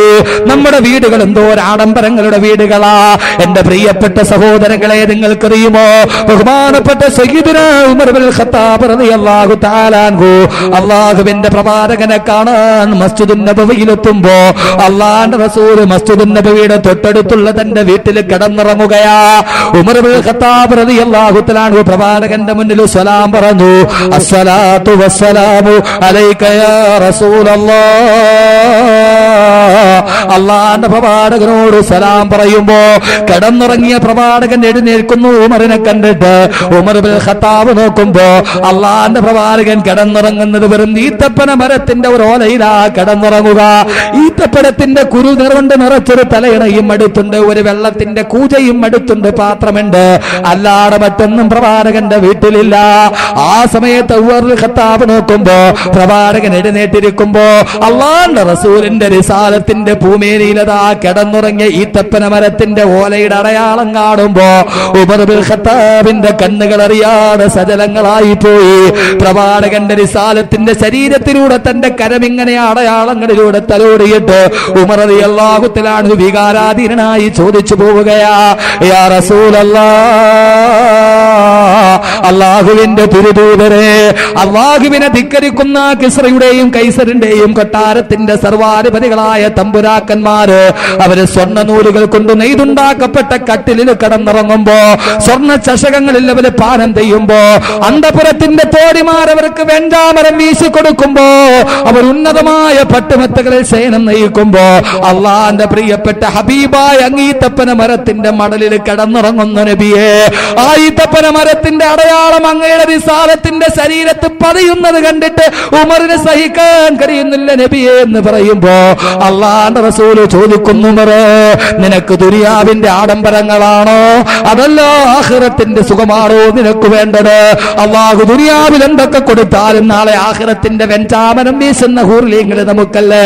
സ്വർണ്ണ നൂലുകൾ കൊണ്ട് നെയ്തുണ്ടാക്കപ്പെട്ട സ്വർഗത്തിലെ കട്ടില് നമുക്കല്ലേ എന്ന് ഉമറിനെ സാന്ത്വനപ്പെടുത്തുമ്പോ അള്ളാന്റെ തിരുദൂതരെ, അങ്ങ് കിടന്നുറങ്ങിയത് ഈത്തപ്പന മരത്തിന്റെ മടലിലല്ലോ നബിയെ.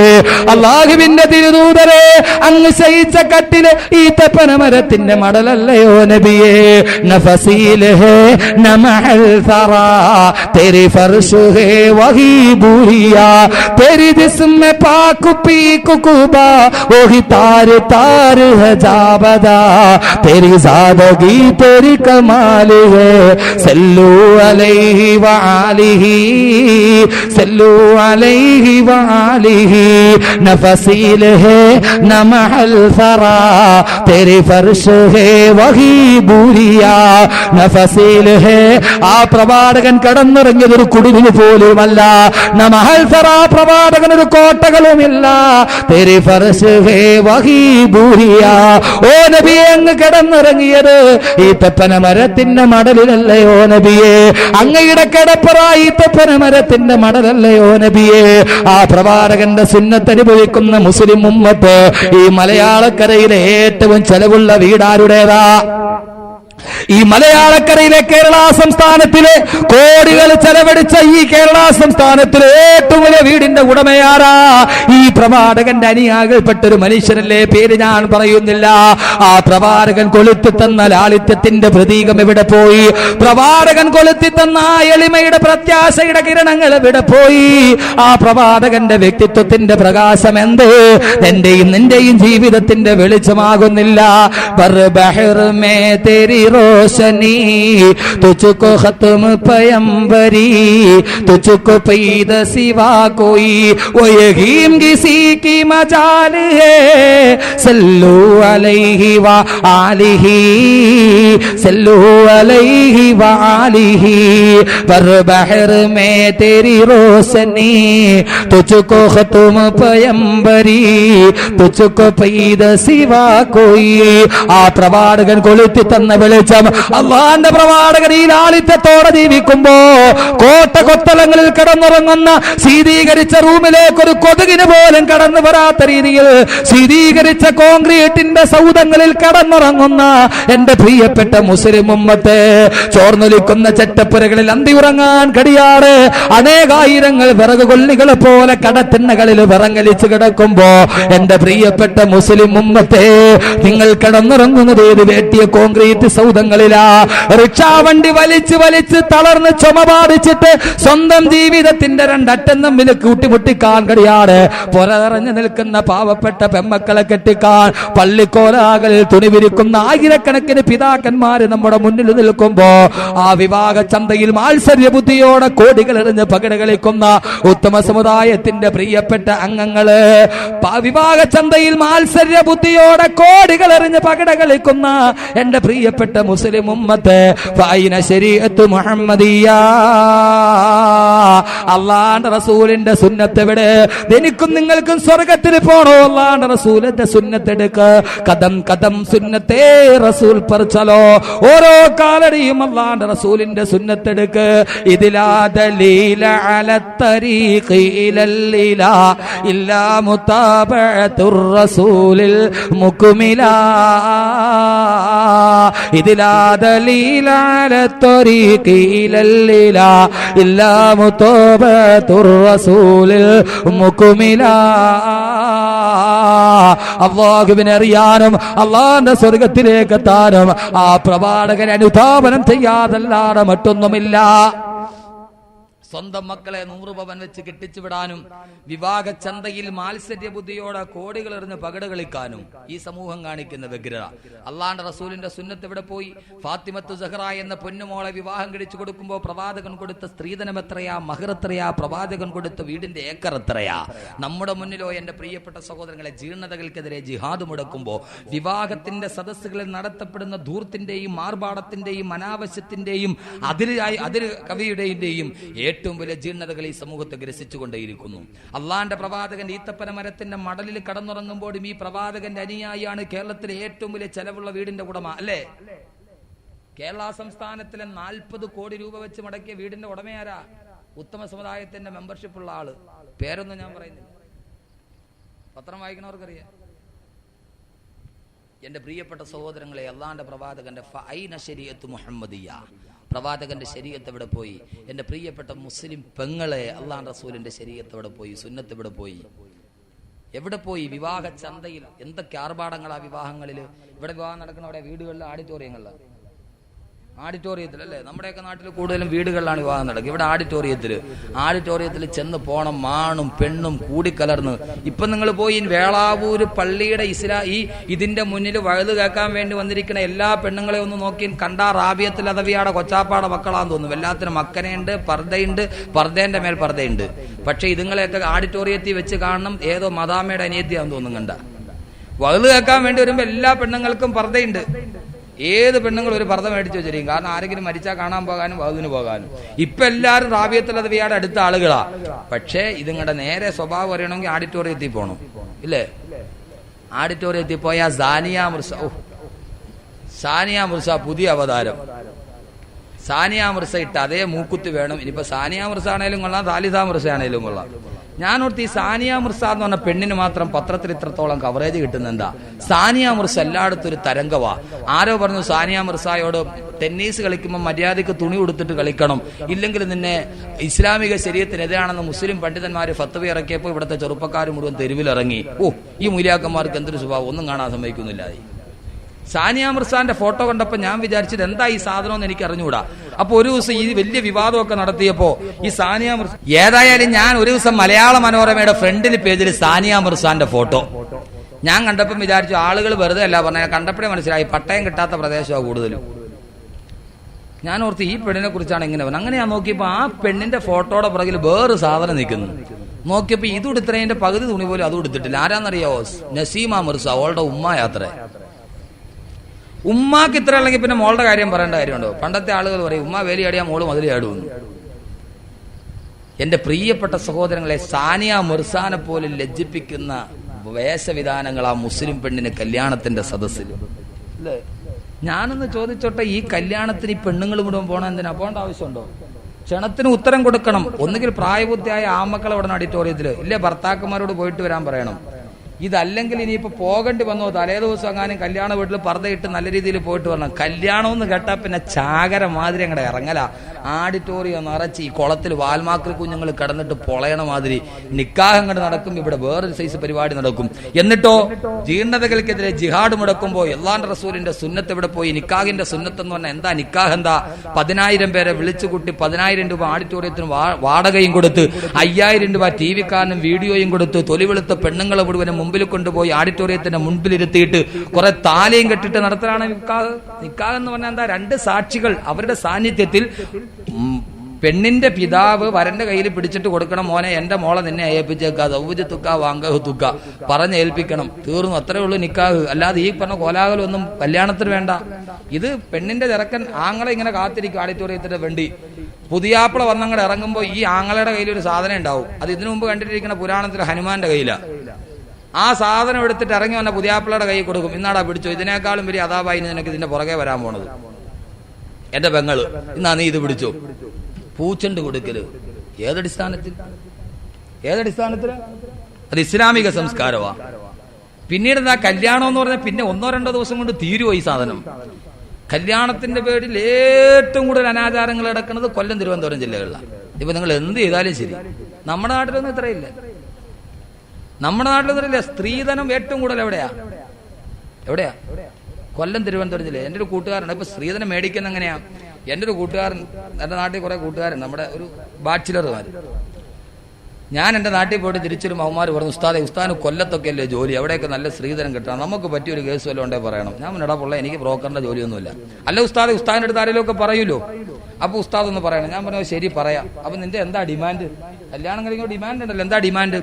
അവൻ ഉസ്താദെ വലിയ ഡിമാൻഡ് ഒന്നുമില്ല, അത്യാവശ്യം മൊഞ്ചത്തി ആയിരിക്കണം, പിന്നെ നാട്ടു നടപ്പ് പോലെ. ഞാൻ പറഞ്ഞു അതല്ല, നീ കാര്യം തെളിച്ച് പറയാം. അത് ഉസ്താദെ അത്യാവശ്യം സൗന്ദര്യം വേണം, പിന്നെ ഏറ്റവും കുറഞ്ഞത് മഗ്രിബ് സുബഹി എങ്കിലും കിട്ടിയിരിക്കണം. ഞാൻ വിചാരിച്ചു അൽഹംദുലില്ലാ, അതായാലും പെണ്ണ് കെട്ടാൻ നേരത്ത് സുബഹി മഗ്രിബ് ഒന്നും കഥ ആകരുതെന്നൊക്കെ നിർബന്ധമുള്ള നല്ല പയ്യന്മാരാണല്ലോ. അപ്പോഴാണ് എനിക്കൊരു ഡൗട്ട് തോന്നി, പടച്ചോനെ ഇവൻ ചേകന്നൂരിന്റെ ആളാണ്. മഗ്രിബ് സുബഹി മാത്രം കഥ ആകരുത്, ദൊഹറും അസറും ഇശായി ഇവനില്ലേ? ഞാൻ ചോടെ നീ ചേകന്നൂരിന്റെ ആളാണോ? നീ മഗ്രിബ് സുബഹി മാത്രം കിട്ടണമെന്ന് പറഞ്ഞാൽ ബാക്കിയുള്ളതൊക്കെയോ? അതൊന്നും കഥായോ കുഴപ്പമില്ല. അപ്പം പറയാം ഉസ്താദെ ഞാൻ പറഞ്ഞ നിസ്കാരത്തിന്റെ കാര്യമില്ല, പിന്നെയോ ഞാൻ പറഞ്ഞ സ്ത്രീധനത്തിന്റെ കാര്യമാണ്. മഗ്രിബ് സുബഹി എങ്കിലും കിട്ടിയിരിക്കണമെന്ന് പറഞ്ഞാൽ മഗ്രിബ് 3 റക്കാത്ത്, സുബഹി 2 റക്കാത്ത്, 3 2 5 ലക്ഷം രൂപ കിട്ടണമെന്ന്. ഇപ്പൊ ചോദ്യം അങ്ങനെയാ. കോഡാണ് സ്ത്രീധനത്തിന്റെ പുതിയ കോഡ്. മഗ്രിബ് സുബഹി, മഗ്രിബ് 3, സുബഹി 2, 3 2 5 ലക്ഷം രൂപ കിട്ടണം. ബ്രോക്കർ ചോദിക്കടാ നിനക്ക് എത്ര വേണം? ഞാൻ ഫാമിലി ആയിട്ട് ദുബൈയിലല്ലേ കുറെ നാളായിട്ട്, ഇരിക്കട്ടെ മഗ്രിബും ലൊഹറും അസറും സുബഹിയും 10 ലക്ഷം. വേറെ എത്രനോട് പോക്കോ നിനക്ക് എത്ര വേണോടാ? ഞാനോ എന്റെ വാപ്പായും ഉമ്മായും ഗവൺമെന്റ് എഞ്ചിനീയർമാരല്ലേ, ഇരിക്കട്ടെ തറാവീഹ് 20 ലക്ഷം. ഏറ്റവും കൂടുതൽ വിവാഹത്തിന്റെ പേരിൽ ജീർണതകൾ നടക്കുന്ന ഈ 2 ജില്ലയിലാ, കൊല്ലം തിരുവനന്തപുരം ജില്ലയിലും. അത് വിവാഹം കഴിഞ്ഞാൽ 1-2 ദിവസം കൊണ്ട് കല്യാണം തീരുവോ? പിന്നെ കല്യാണം ചെറുക്കനെ കെട്ടിക്കൊണ്ടുപോയി, പിന്നെ കുറെ കഴിയുമ്പോ എന്തോ അടുക്കള കാണലെന്ന്, പിന്നെ അവിടെ നിന്ന് പെണ്ണിനെ കെട്ടിക്കൊണ്ട് ചെറുക്കനങ്ങ് പോയാൽ പിന്നെ ഒരു വലിയൊരു ജീപ്പും വാടകയ്ക്ക് വിളിച്ച് അതിന്റെ മയിൽ മുകളിൽ ഒരു സന്തൂക്ക് കെട്ടിലും കെട്ടിക്കൊണ്ട് പുള്ള വാപ്പ പോവുക. എങ്ങോട്ട്? അടുക്കള കാണല്, ബാത്റൂം കാണല്, പിന്നെ 9 മാസത്തിൽ പള്ള കാണല്, പിന്നെ എവിടെയൊക്കെ കാണുമെന്തോ. കല്യാണത്തിന്റെ പേരിലുള്ള ആർഭാടങ്ങളായതൊക്കെ.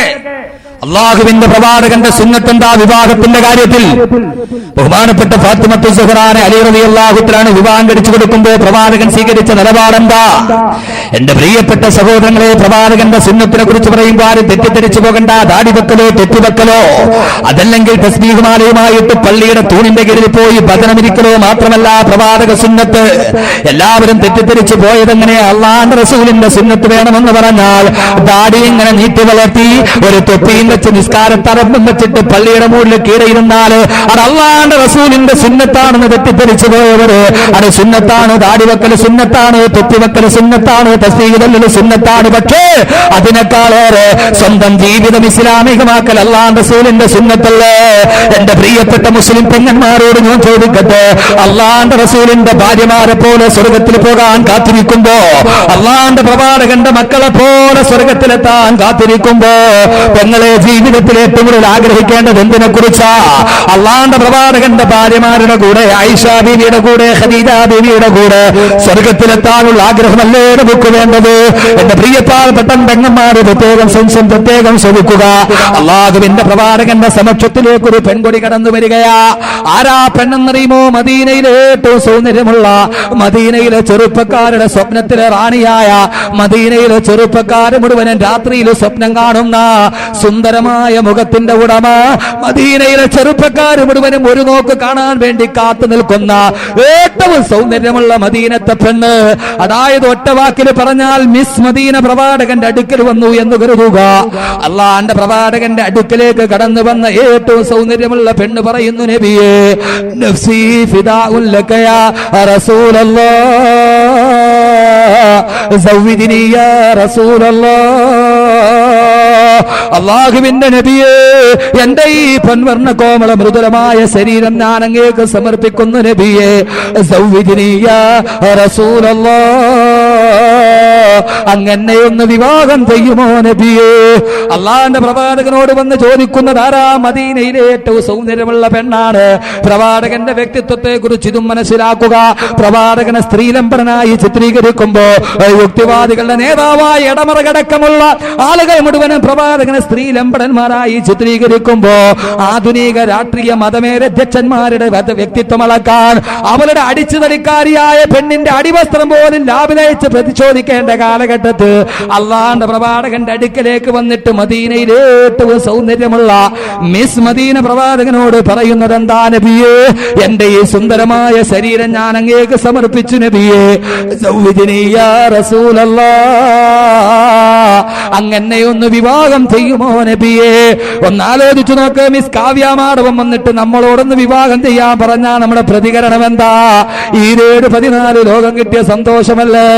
അള്ളാഹുവിന്റെ പ്രവാചകൻ ആ പെണ്ണിനോട് പറയുന്നു, പെണ്ണേ, നിന്റെ ആഗ്രഹം പൂവണിയുന്നതല്ല, നടക്കുന്നതല്ല. ഇതാണ് എനിക്ക് നിന്നെ വിവാഹം ചെയ്യാൻ കഴിയില്ലെന്ന് അള്ളാഹുവിന്റെ പ്രവാചകൻ ആ പെണ്ണിനോട് പറയുമ്പോ നിരാശയോടെ ആ പെണ്ണ് പ്രവാചകന്റെ പടിവാതിലും കടന്ന് പുറത്തു വരുമ്പോ പ്രവാചകന്റെ അനുയായികൾ ആ പെണ്ണിനെ പരിഹസിക്കുകയാ. പെണ്ണെ, നീ ആളുകൊള്ളാമല്ലോ, ഈ മദീനയിലെ ഏറ്റവും വൃത്തികെട്ട പെണ്ണാണ് നീ. അള്ളാഹുവിന്റെ പ്രവാചകനെ പോലും നീ വെറുതെ വിട്ടില്ലല്ലോ. അള്ളാഹുവിന്റെ പ്രവാചകനെ അല്ലാതെ മറ്റാരെയും നിനക്ക് പ്രേമാഭ്യർത്ഥന നടത്താൻ കിട്ടിയില്ല പെണ്ണേ. പ്രവാചകന്റെ അനുയായികളുടെ അപഹാസത്തിന്റെ കൂരമ്പുകളേറ്റ ആ സഹോദരിയുടെ മനസ്സ് പിടയുമ്പോ ആ പെൺകൊടി പറയുന്നു, പ്രിയപ്പെട്ട സഹാബാ, നിങ്ങളാരും എന്നെ പരിഹസിക്കണ്ട. അള്ളാഹുവിന്റെ പ്രവാചകനോട് ഞാൻ എന്നെ വിവാഹം ചെയ്യാൻ ആവശ്യപ്പെട്ടത് എന്റെ വികാരത്തിന്റെ പൂർത്തീകരണത്തിനല്ല, എന്റെ വികാരത്തിന്റെ വേലിയേറ്റം എനിക്ക് പിടിച്ചു നിർത്താൻ കഴിയാത്തത് കൊണ്ടല്ല, എന്റെ ആഗ്രഹത്തിന്റെ പൂർത്തീകരണത്തിനുമല്ല. അള്ളാഹുവിന്റെ പ്രവാചകനോട് ഞാൻ എന്നെ വിവാഹം ചെയ്യാൻ ആവശ്യപ്പെട്ടത് അള്ളാഹുവിന്റെ പ്രവാചകൻ എങ്ങാനും എന്നെ ഒന്ന് വിവാഹം ചെയ്താൽ പ്രവാചകന്റെ പത്നി എന്ന പദവിക്ക് ഞാൻ അർഹയാകുമല്ലോ. ആയിഷ ബീവി അടക്കമുള്ള, ഖദീജ ബീവി അടക്കമുള്ള പ്രവാചകന്റെ പത്നിമാരുണ്ടല്ലോ. ആയിഷത്തും ഹഫ്സത്തും സൗദാ സഫിയത്തും മൈമൂനത്തും റംല ഹിന്ദും സൈനബുൻ ഖദാ ജുവൈരിയ ലിൽ മുഅ്മിനീന ഉമ്മഹാത്തുൻ മർദിയ. ആയിഷ ബീവി അടക്കമുള്ള അടക്കമുള്ള ഖദീജ ബീവി അടക്കമുള്ള പ്രവാചകന്റെ പത്നിമാർക്ക് നാളെ അല്ലാഹു സ്വർഗത്തിൽ കൊടുക്കുന്ന പ്രതിഫലമുണ്ടല്ലോ. ഓ പ്രതിഫലം എനിക്കും കിട്ടാൻ വേണ്ടി മാത്രമാണ് അള്ളാന്റെ പ്രവാചകനോട് ഞാൻ എന്നെ വിവാഹം ചെയ്യാൻ ആവശ്യപ്പെട്ടതെന്ന് മദീനയിലെ ഏറ്റവും സൗന്ദര്യമുള്ള പെണ്ണ് പറഞ്ഞു പോയെങ്കിൽ മോളിവുഡിന്റെയും ഹോളിവുഡിന്റെയും താരസുന്ദരികളുടെ അതേ ഫാഷൻ ജീവിതത്തിൽ പകർത്തിയിട്ട് അതിനുവേണ്ടി ജീവിതം മുഴുവനും മാറ്റിവെച്ചെന്റെ പ്രിയപ്പെട്ട മുസ്ലിം പെങ്ങളെ, അള്ളാന്റെ പ്രവാചകന്റെ പത്നിമാരുടെ കൂടെ സ്വർഗത്തിലെത്തണോ? പ്രവാചകന്റെ സുന്നത്തതേ പടി പെങ്ങളെ നിന്റെ ജീവിതത്തിലും ഉണ്ടാകണം. ആയിഷാ ബീവിയുടെ കൂടെ ആയിഷാ ബീവിന്റെ കൂടെ സ്വർഗത്തിലെത്തണമേ എന്ന് ദുആ ചെയ്യുമ്പോ ആയിഷാ ജീവിച്ചത് എങ്ങനെയാണ് നിങ്ങൾക്കറിയുമോ? എന്റെ പ്രിയപ്പെട്ട മുസ്ലിം സഹോദരിമാരോടാ ഞാൻ ഇപ്പോൾ അഭിസംബോധന ചെയ്ത് പറയുക. പെട്ടോടോടെ ഉച്ചിട്ടം മുഴുവനും വീട്ടിലേക്ക് വന്ന് കുമിഞ്ഞുകൂടിയപ്പോ വീട്ടിൽ മുഴുവനും വരുന്ന ഭൗതികമായ സാഹചര്യത്തിന്റെ പേര് നമസ്കാരം പോലും ഉപേക്ഷിച്ചു പോയ മുസ്ലിം പെങ്ങള്, ബഹുമാനപ്പെട്ട ആയിഷാ ബീവിയുടെ ജീവിതം എന്താ? പ്രവാചകന്റെ പത്നിയുടെ ജീവിതം എന്താ? ഒരിക്കൽ ആയിഷാ ബീവി പ്രവാചകന്റെ വഫാത്തിന് ശേഷം തന്റെ കൂട്ടുകാരികളോട് വർത്തമാനം പറഞ്ഞുകൊണ്ടിരിക്കുമ്പോ അള്ളാഹുവിന്റെ റസൂലുമായിട്ടുള്ള തന്റെ ജീവിതത്തിന്റെ കഥകൾ പറയുമ്പോ ആയിഷാ ബീവി തന്റെ കൂട്ടുകാരികളോട് വർത്തമാനം പറയുകയാ. അക്കൂട്ടത്തിൽ ആയിഷാ ബീവി പറഞ്ഞു, ഒരു ദിവസം രാത്രിയിൽ ഞാൻ എന്റെ വസ്ത്രം തുന്നിക്കൊണ്ടിരുന്ന എന്റെ സൂചി താഴെ വീണുപോയി. ഇരുട്ടു കാരണത്താൽ കാണാൻ കഴിഞ്ഞില്ല. ആ താഴെ വീണ സൂചി ഞാൻ എന്റെ കൈകൾ കൊണ്ടിങ്ങനെ മെല്ലെ പരതി നോക്കുമ്പോ ഇരുട്ട് കാരണത്താൽ കാണാൻ കഴിയാതെ ആ സൂചി എന്റെ ഉള്ളം കൈയിലേക്ക് തുളച്ചു കയറി. എന്റെ കൈയിലൂടെ രക്തം ധാരധാരയായി തൊടുകാൻ തുടങ്ങി. ഞാൻ പേടിയോടെ പ്രവാചകന്റെ അടുക്കലേക്ക് രക്തമൊലിക്കുന്ന എന്റെ കൈപ്പത്തി കാണിക്കുമ്പോ അവിടുത്തെ അല്ലാഹുവിന്റെ റസൂൽ അദ്ദേഹത്തിന്റെ റിസാലത്തിന്റെ ഉമിനീരെടുത്ത് എന്റെ മുറിവിലേക്ക് പുരട്ടി തന്നപ്പോ എന്റെ വേദനയെല്ലാം മാറിപ്പോയി, എനിക്ക് ആശ്വാസമായി എന്ന് വെറുതെ നാട്ടുവർത്തമാനത്തിന്റെ ഇടയിൽ ആയിഷാ ബീവി കൂട്ടുകാരികളോട് പറയുമ്പോ കേട്ടുനിന്ന് കൂട്ടുകാരി ചോദിച്ചത്ര, ആയിഷ പാതിരാത്രിയിൽ താഴെ വീണുപോയ സൂചി അതിങ്ങനെ കൈകൊണ്ട് തട്ടിയെടുത്തത് കൊണ്ടല്ലേ ഉളച്ചു കയറിയത്? ആ സമയത്ത് നിനക്ക് വിളക്ക് കത്തിച്ചിട്ടങ്ങട് നോക്കിക്കൂടായിരുന്നോ? കൂട്ടുകാരി ചോദിച്ചു കഴിയുമ്പോ ആയിഷാന്റെ മറുപടി എന്താണെന്നറിയുമോ? എന്താ നീ ചോദിച്ചത്? വിളക്ക് കത്തിച്ചിട്ട് നോക്കിക്കൂടായിരുന്നോ എന്നോ? അല്ലാഹുവിന്റെ റസൂലിന്റെ ആ വീട്ടിൽ അന്നെങ്ങാനും വിളക്ക് കത്തിക്കാനുള്ള എണ്ണയുണ്ടായിരുന്നെങ്കിൽ അത് കുടിച്ചിട്ട് ഞങ്ങളുടെ ദാഹം തീർക്കുമായിരുന്നു. അത്രത്തോളം പട്ടിണിയിലോ ഞങ്ങൾ ജീവിച്ചതെന്ന്. പ്രവാചകന്റെ വീട്ടിലെങ്ങാനും വിളക്ക് കത്തിക്കാനുള്ള എണ്ണയുണ്ടായിരുന്നെങ്കിൽ അത് കുടിച്ചിട്ട് ഞങ്ങൾ ദാഹം തീർക്കുമായിരുന്നെന്ന് ആയിഷാ ബീവി പോലും പറഞ്ഞു പോകുന്ന കൊടും ദാരിദ്ര്യത്തിലാ ആയിഷാ ബീവി ജീവിച്ചു പോയതെങ്കിൽ പെണ്ണെ ജീവിതത്തിൽ ദാരിദ്ര്യമായാൽ എന്താ? നാളെ അല്ലാഹുവിന്റെ സ്വർഗത്തിലല്ലേ കടന്നു ചെല്ലുക. എന്റെ പ്രിയപ്പെട്ട മുസ്ലിം യുവതിയെ അറിയുമോ നിനക്ക്? ഫാത്തിമത്തു സുഹ്റാനെ ഫാത്തിമത്ത് സഹറ ബത്തൂൽ ജീവിച്ചതെങ്ങനെയാ? ഫാത്തിമ ബീബി റളിയല്ലാഹു തആല വീട്ടിൽ വെള്ളം കുളിക്കാൻ മോട്ടറില്ല, ആട്ടാൻ വേണ്ടിയുള്ള സൗകര്യങ്ങളുമില്ല. സ്വന്തം വീടിന്റെ പുറകുഭാഗത്തുള്ള കിണറിൽ നിന്ന് ഈത്തപ്പന മരത്തിന്റെ നാരുകൾ പിണഞ്ഞുണ്ടാക്കിയ കയറുപയോഗിച്ച് തോൽപാത്രത്തിൽ വെള്ളം കോരി ഫാത്തിമ റളിയല്ലാഹു തആലയുടെ കൈയിന്റെ ഉള്ളം കൈ പൊളിയാൻ തുടങ്ങി, ഞരമ്പുകൾ പൊട്ടാൻ തുടങ്ങി, രക്തമൊലിക്കാൻ തുടങ്ങി. ആട്ടുകല്ലിൽ പിടിച്ചിങ്ങനെ ആട്ടി കൈയിന്റെ തൊലി മുഴുവനും മടരാൻ തുടങ്ങി. ആയി ബഹുമാനപ്പെട്ട ഫാത്തിമ ബീവിയുടെ കൈകളിൽ വല്ലാത്ത രക്തം തളം കെട്ടി നിൽക്കുമ്പോ ആരോ പറഞ്ഞു, ഫാത്തിമ നീ എന്തിനാ ഇങ്ങനെ കെട്ടപ്പെടുന്നത്? നിന്റെ പിതാവിന്റെ അടുക്കൽ കുറെ അടിമകളെ യുദ്ധത്തടവുകാരായി കിട്ടിയിട്ടുണ്ട്. അവിടെ പോയൊരു അടിമയെ നിന്റെ സേവനത്തിന് വേണ്ടി വിട്ടുതരാൻ ഒരു വേലക്കാരനായിട്ട് ചോദിച്ചാൽ ഈ ദുരിതത്തിന് അറുതി വരില്ലേ ഫാത്തിമ എന്ന് ചോദിച്ചപ്പോ ഫാത്തിമ ബീവി ഒരു അടിമയെ കിട്ടാൻ വേണ്ടി തന്റെ പിതാവിന്റെ സമക്ഷത്തിലെത്തി. അവിടെ എത്തിയിട്ട് പോകുമ്പോൾ അള്ളാന്റെ പ്രവാചകൻ സദസ്സിലില്ല, എവിടെയോ പോയിരിക്കുകയാ. സഹാബാക്കളോട് വിവരവും വന്ന് ഫാത്തിമ ബീവി വീട്ടിലേക്ക് മടങ്ങി. അള്ളാന്റെ റസൂല് വന്നപ്പോ ആരോ പറഞ്ഞു, അള്ളാന്റെ റസൂലിനോട് പറഞ്ഞു, പുന്നാരമോട് വന്ന് തിരക്കിയിട്ട് തിരിച്ചു പോയിട്ടുണ്ട്. അള്ളാന്റെ റസൂലിന്റെ കൽബിന്റെ കശനമല്ലേ, കരളിന്റെ കശനമല്ലേ ഫാത്തിമ ഫാത്തിമ എന്റെ കരളിന്റെ കശനമാണെന്ന് പ്രവാചകൻ പലപ്പോഴും പറയാറുണ്ട്.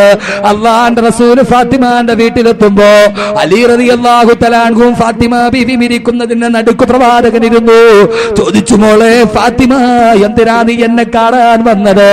അള്ളാന്റെ റസൂലിന്റെ തന്റെ പ്രിയപ്പെട്ട പിതാവിന്റെ മുന്നിലേക്ക് ഫാത്തിമ ബീവി ചോദിക്കുന്നു, പിതാവേ ഇത് കണ്ടോ എന്ന് പറഞ്ഞ് തന്റെ കൈയങ്ങ് നിവർത്തി കാണിക്കുമ്പോ കയ്യിലൂടെ രക്തം ധാരധാരയായി ഒഴുകുന്നത് കാണുമ്പോ അള്ളാന്റെ റസൂലിന് സഹിക്കാൻ കഴിയുമോ? പുന്നാര മോളായ ഫാത്തിമ തന്റെ പ്രിയപ്പെട്ട കരളിന്റെ കസനത്തിന്റെ കൈ കാണുമ്പോ അള്ളാന്റെ റസൂൽ ആ കയ്യിലോട്ട് സൂക്ഷിച്ചു നോക്കുമ്പോ പ്രവാചകന്റെ കണ്ണുകൾ നിറഞ്ഞു. ഏത് പൊന്നു കയ്യായത്, ഏത് പൊന്നുമ്മന ചെയ്ത കയ്യായത്. കഅബാലയത്തിന്റെ മുന്നിൽ എട്ടാംഗ പ്രണാമം ചെയ്ത് താൻ കിടക്കുമ്പോ മക്കാ ഖുറൈശികൾ ചീഞ്ഞളിഞ്ഞ ഒട്ടകത്തിന്റെ കുടൽമാല കൊണ്ടുവന്ന് കഴുത്തിലിടുമ്പോ എഴുന്നേക്കാൻ പോലും കഴിയാതെ ദുർഗന്ധം വമിക്കുന്ന ഒട്ടകത്തിന്റെ കുടൽമാല ഈ ശിരസിലേന്തി കഅബാലയത്തിന്റെ മുറ്റത്ത് കുനിഞ്ഞു കിടക്കുമ്പോ എല്ലാവരും അടുക്കാൻ പോലും എല്ലാവരും പേടിച്ചരണ്ടി നിൽക്കുമ്പോ ഓടി വന്നുകൊണ്ട് തന്റെ തരിവളയിട്ട കൈകൾ കൊണ്ട് ഫാത്തിമയാണ് പ്രവാചകന്റെ കുടൽമാലകൾ മാറ്റിയിട്ട് എഴുന്നേൽപ്പിക്കുക. ആളുകൾ മുഴുവനും അഴുക്കുകൾ വലിച്ചെറിയുമ്പോ ഏത് കൈകളാണോ തനിക്കത് കഴുകി വൃത്തിയാക്കി തന്നത്, വള്ളത്തോള് പറഞ്ഞതുപോലെ അയ്യയ്യോ മൺകൊണ്ട് അഭിഷിക്തനായി കഴിഞ്ഞുവല്ലോ മതസാർവഭൗമൻ. മണ്ണിൽ കുളിച്ചൊരു ഗജം കണക്കെ മന്ദം നടന്ന ഗൃഹത്തിലെത്തി. ആ അഴുക്കുകൾ മുഴുവനും കഴുകിക്കളഞ്ഞ തന്റെ ശിരസിലൂടെ തലോടിയ പൊന്ന് തരിവളയിട്ട കൈകളിലൂടെ രക്തമൊഴുകുന്നത് കാണുമ്പോ അള്ളാന്റെ റസൂലിന് സഹിക്കാൻ കഴിയുന്നില്ല. പ്രവാചകന്റെ കണ്ണുകളിലൂടെ കണ്ണുനീരിട്ടിട്ട് താടോട്ട് വീഴുമ്പോ ഫാത്തിമ നോക്കുമ്പോ പൊന്നുപ്പാ കരയുകയാണ്. എന്താണുപ്പാ കരയുന്നതെന്ന് ചോദിക്കുമ്പോ അള്ളാന്റെ റസൂല് പറഞ്ഞു, മോളെ ഫാത്തിമ, ഭൗതികമായ ജീവിതത്തിന്റെ കട്ടപ്പാട് തീരാ നീ എന്നോട് വേലക്കാൻ ആവശ്യപ്പെടാൻ വന്നതാണെങ്കിൽ മോളെ ഫാത്തിമ, നിനക്ക് ഞാനൊരു കാര്യം പറഞ്ഞു തരാം. വേലക്കാരെക്കാളേറെ ദുനിയാവിലും ആഖിറത്തിലും നിനക്കത് ഖൈറാണ് മോളെ എന്ന് പറഞ്ഞിട്ട് അള്ളാന്റെ റസൂൽ അലി റളിയല്ലാഹു തആല അൻഹുവിനെ സാക്ഷിയാ.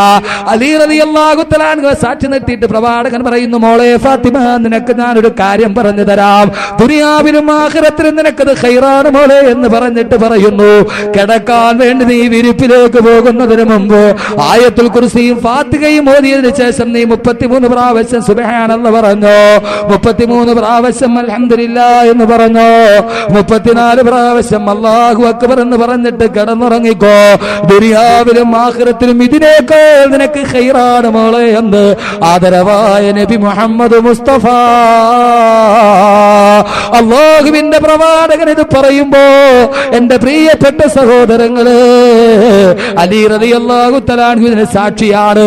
പിൽക്കാലത്ത് അലി റളിയല്ലാഹു തആല അൻഹു പറയാറുണ്ടായിരുന്നു അത്രേ, അല്ലാഹുവിന്റെ പ്രവാചകൻ ഈ ദിക്ർ പഠിപ്പിച്ചു തന്നതിനു ശേഷം മരിക്കുന്നത് വരെ ഈ ദിക്ർ ഞാൻ ഉപേക്ഷിച്ചിട്ടില്ല.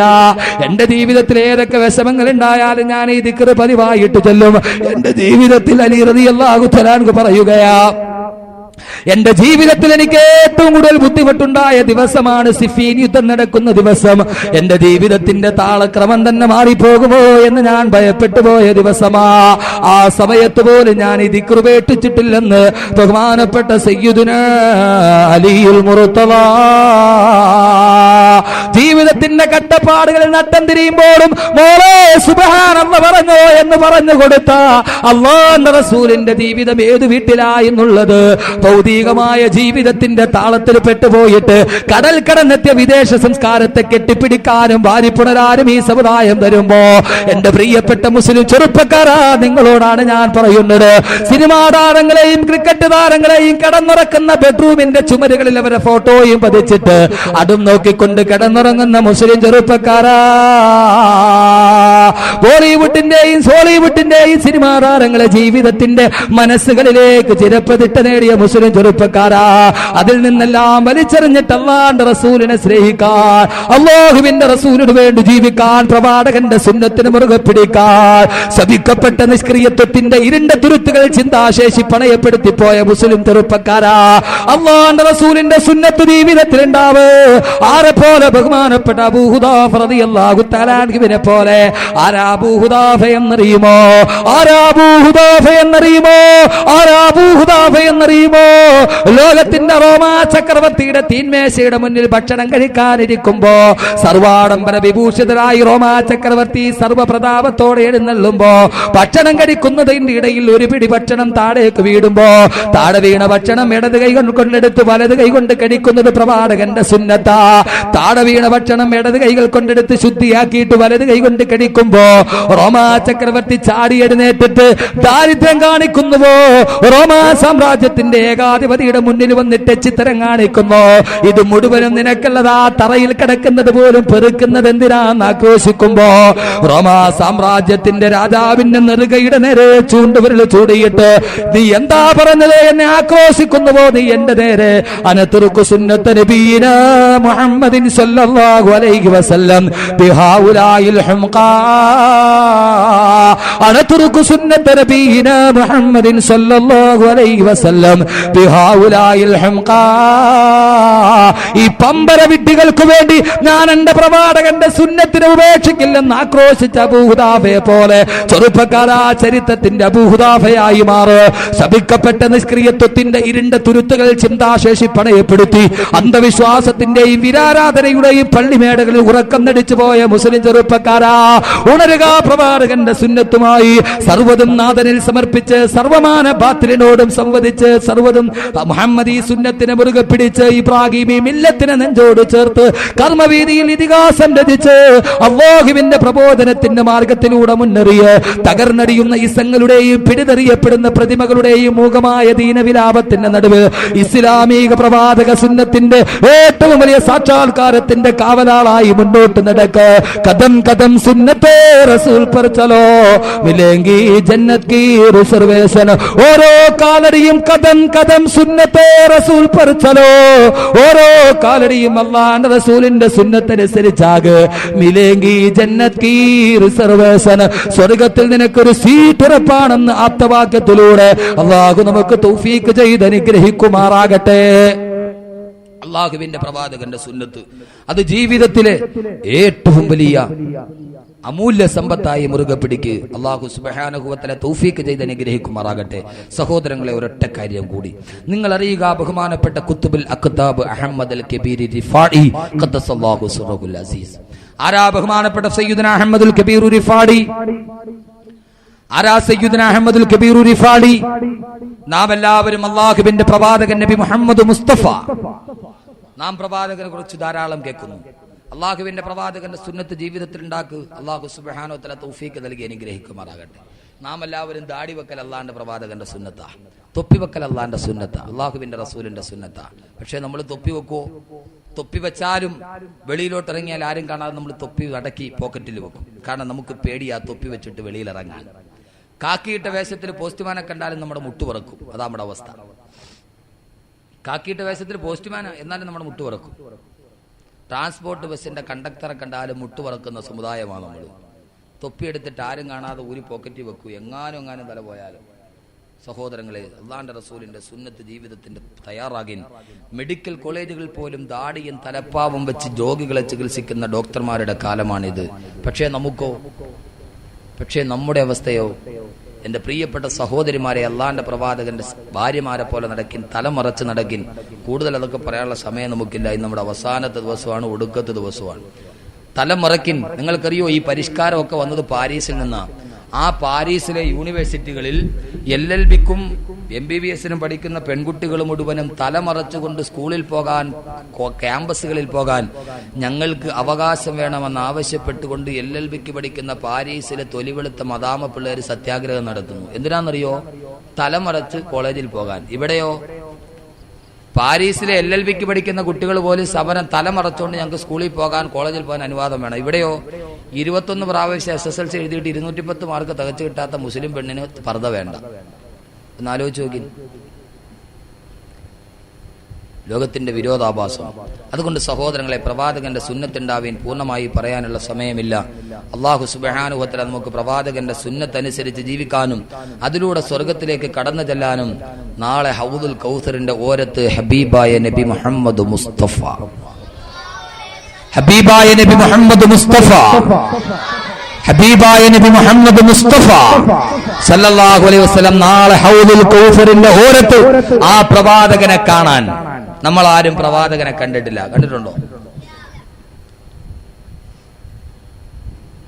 അള്ളാഹുവിന്റെ പ്രവാചകനെ കാണാനുള്ള ഏറ്റവും വലിയ ഭാഗ്യം, നമുക്കാർക്കും കാണാൻ കഴിയാത്ത അള്ളാഹുവിന്റെ പ്രവാചകനെ ഇതേവരെ കണ്ണുകൊണ്ട് കാണാൻ നമുക്ക് കഴിഞ്ഞിട്ടില്ല.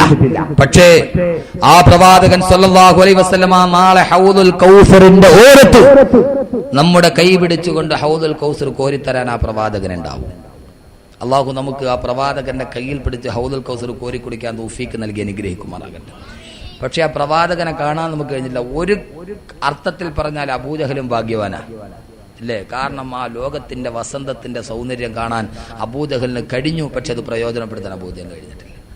നമ്മൾ ഈ നശിപ്പിക്കപ്പെട്ട 21-ാം നൂറ്റാണ്ടിൽ ജനിക്കുമ്പോൾ 6-ാം നൂറ്റാണ്ടിൽ ജനിച്ച ആ ലോകത്തിന്റെ അഭൗമിക സൗന്ദര്യത്തെ കാണാൻ നമുക്ക് കഴിഞ്ഞില്ല.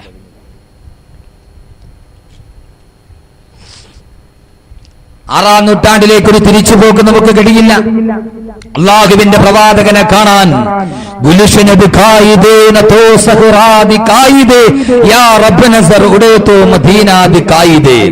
അള്ളാഹുവിന്റെ പ്രവാചകൻ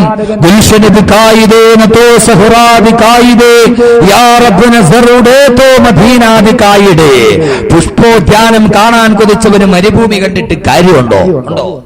അവൻ കാണാൻ ഉദ്ദേശിച്ചത് പുഷ്പത്തിന്റെ സൗന്ദര്യം, പക്ഷേ അവൻ കണ്ടത് മരുഭൂമിയുടെ ഊഷരത. എന്റെ പ്രിയപ്പെട്ട സഹോദരങ്ങളെ, പ്രവാചകനെ കാണാൻ നമുക്ക് കഴിഞ്ഞിട്ടില്ല. ആ പ്രവാചക മുഖത്തിന്റെ സൗന്ദര്യം കാണാൻ നമുക്ക് കഴിഞ്ഞില്ല.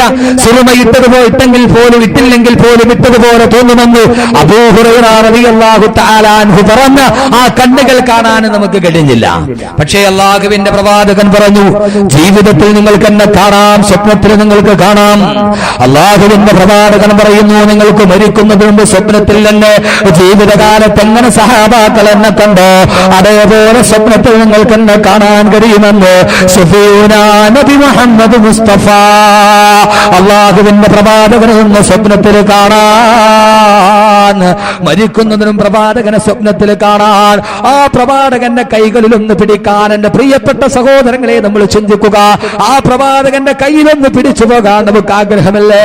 അതുപോലെ ബഹുമാനപ്പെട്ട കുത്തുബുൽ കിതാബ് അഹ്മദ് അൽ കബീർ റിഫാഇ ഖദ്ദസല്ലാഹു സദഹുൽ അസീസിനെ പോലെ ആരാ കുത്തുബുൽ കിതാബ് അഹ്മദ് അൽ കബീർ റിഫാഇ ഖദ്ദസല്ലാഹു സദഹുൽ അസീസ് മഹാനവറുകളാരാ അല്ലാഹുവിന്റെ പ്രവാചകന്റെ ഖബർ സിയാറത്ത് ചെയ്യാൻ വേണ്ടി പോയി കുത്തുബുൽ കിതാബ്. രക്ഷയുടെ മാർഗത്തിന്റെ അവസാന ഭാഗം ഞാൻ ഈ കുത്തുബുൽ കിതാബിന്റെ വിഷയം പറഞ്ഞ് അവസാനിക്കുകയാ. ബാക്കി കാര്യങ്ങൾ ഇൻഷാ അല്ലാഹ് പിന്നീട് ഒരിക്കൽ കാണുമ്പോൾ നമുക്ക് പറയാം. അല്ലാഹുവിന്റെ പ്രവാചകന്റെ റൗളാ ശരീഫ് കാണണമെന്ന ആഗ്രഹത്തോടെ ഏറ്റവും വലിയ ആഗ്രഹമതാ പ്രവാചകന്റെ റൗളാ ശരീഫിന്റെ ഓരത്തൊത്തെ എന്ന് കാണാം. പ്രവാചകൻ പറയുന്നു, മൻ സാറനി ബഅദ മൗതി ഫകഅന്നമാ സാറനി ഫീ ഹയാതി. ഞാൻ മരണപ്പെട്ടതിന് ശേഷം ആരെങ്കിലും എന്റെ റൗളാ ശരീഫ് സന്ദർശിച്ചാൽ ജീവിതകാലത്ത് അവൻ എന്നെ കണ്ടവനെ പോലെയാണെന്ന് ശഫീഉനാ റസൂലുള്ളാഹി. അല്ലാഹു നമുക്ക് എല്ലാവർക്കും അതിന് തൗഫീഖ് നൽകുമാറാകട്ടെ. ആഗ്രഹം വെക്ക് സഹോദരങ്ങളെ, ഹജ്ജിന് പോകാനുള്ള നിയ്യത്ത് വെക്ക്, റൗളാ ശരീഫിലെത്താനുള്ള നിയ്യത്ത് വെക്ക്.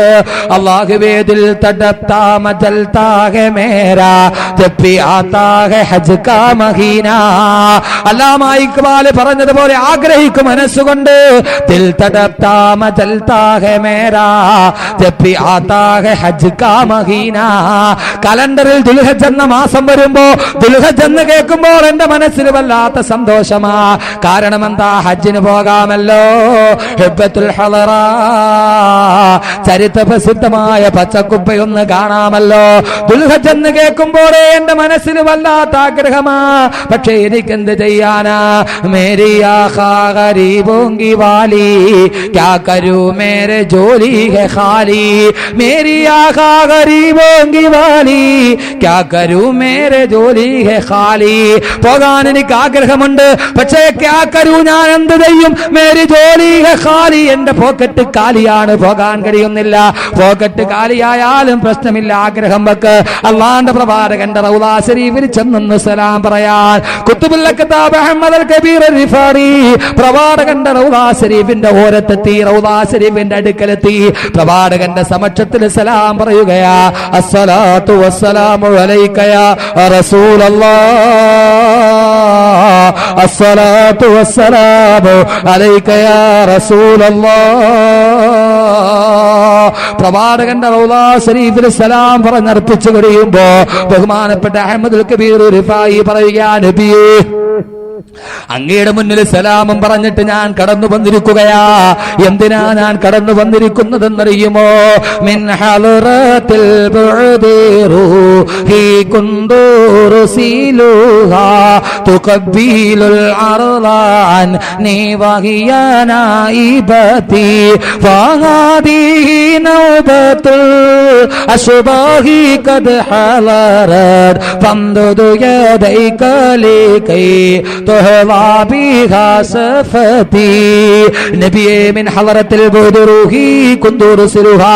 അങ്ങകലെ നിന്ന് ബഗ്ദാദിൽ നിന്ന് ഞാൻ അങ്ങയുടെ അടുക്കൽ വന്നിരിക്കുകയാ. പലപ്പോഴും ഞാൻ അങ്ങനെ ബഗ്ദാദിൽ വെച്ച് എന്റെ ആത്മാവ് കൊണ്ട് ഞാൻ അങ്ങയുടെ റൗളാ ശരീഫ് സിയാറത്ത് ചെയ്ത് തിരിച്ചു പോയിട്ടുണ്ട്. പക്ഷെ ഇപ്പോഴിതാ എന്റെ ആത്മാവ് ശരീരവുമായി എന്റെ ദേഹവും ദേഹിയുമായിട്ട് ഞാൻ അങ്ങയുടെ സമക്ഷത്തിൽ വന്നിരിക്കുകയാ. നബിയെ, എന്തിനാ ഞാൻ വന്നതെന്നറിയുമോ? എല്ലാവരെയും പോലെ കേവലം ഒരു സലാം പറഞ്ഞിട്ട് ദുഃഖനായി പോകാനല്ല നബിയേ. പിന്നെ ഞാൻ വന്നത് എന്തിനാന്നറിയുമോ? എന്റെ ജീവിതത്തിൽ ഒരു വലിയ ആഗ്രഹത്തിന്റെ പൂർത്തീകരണത്തിനാ.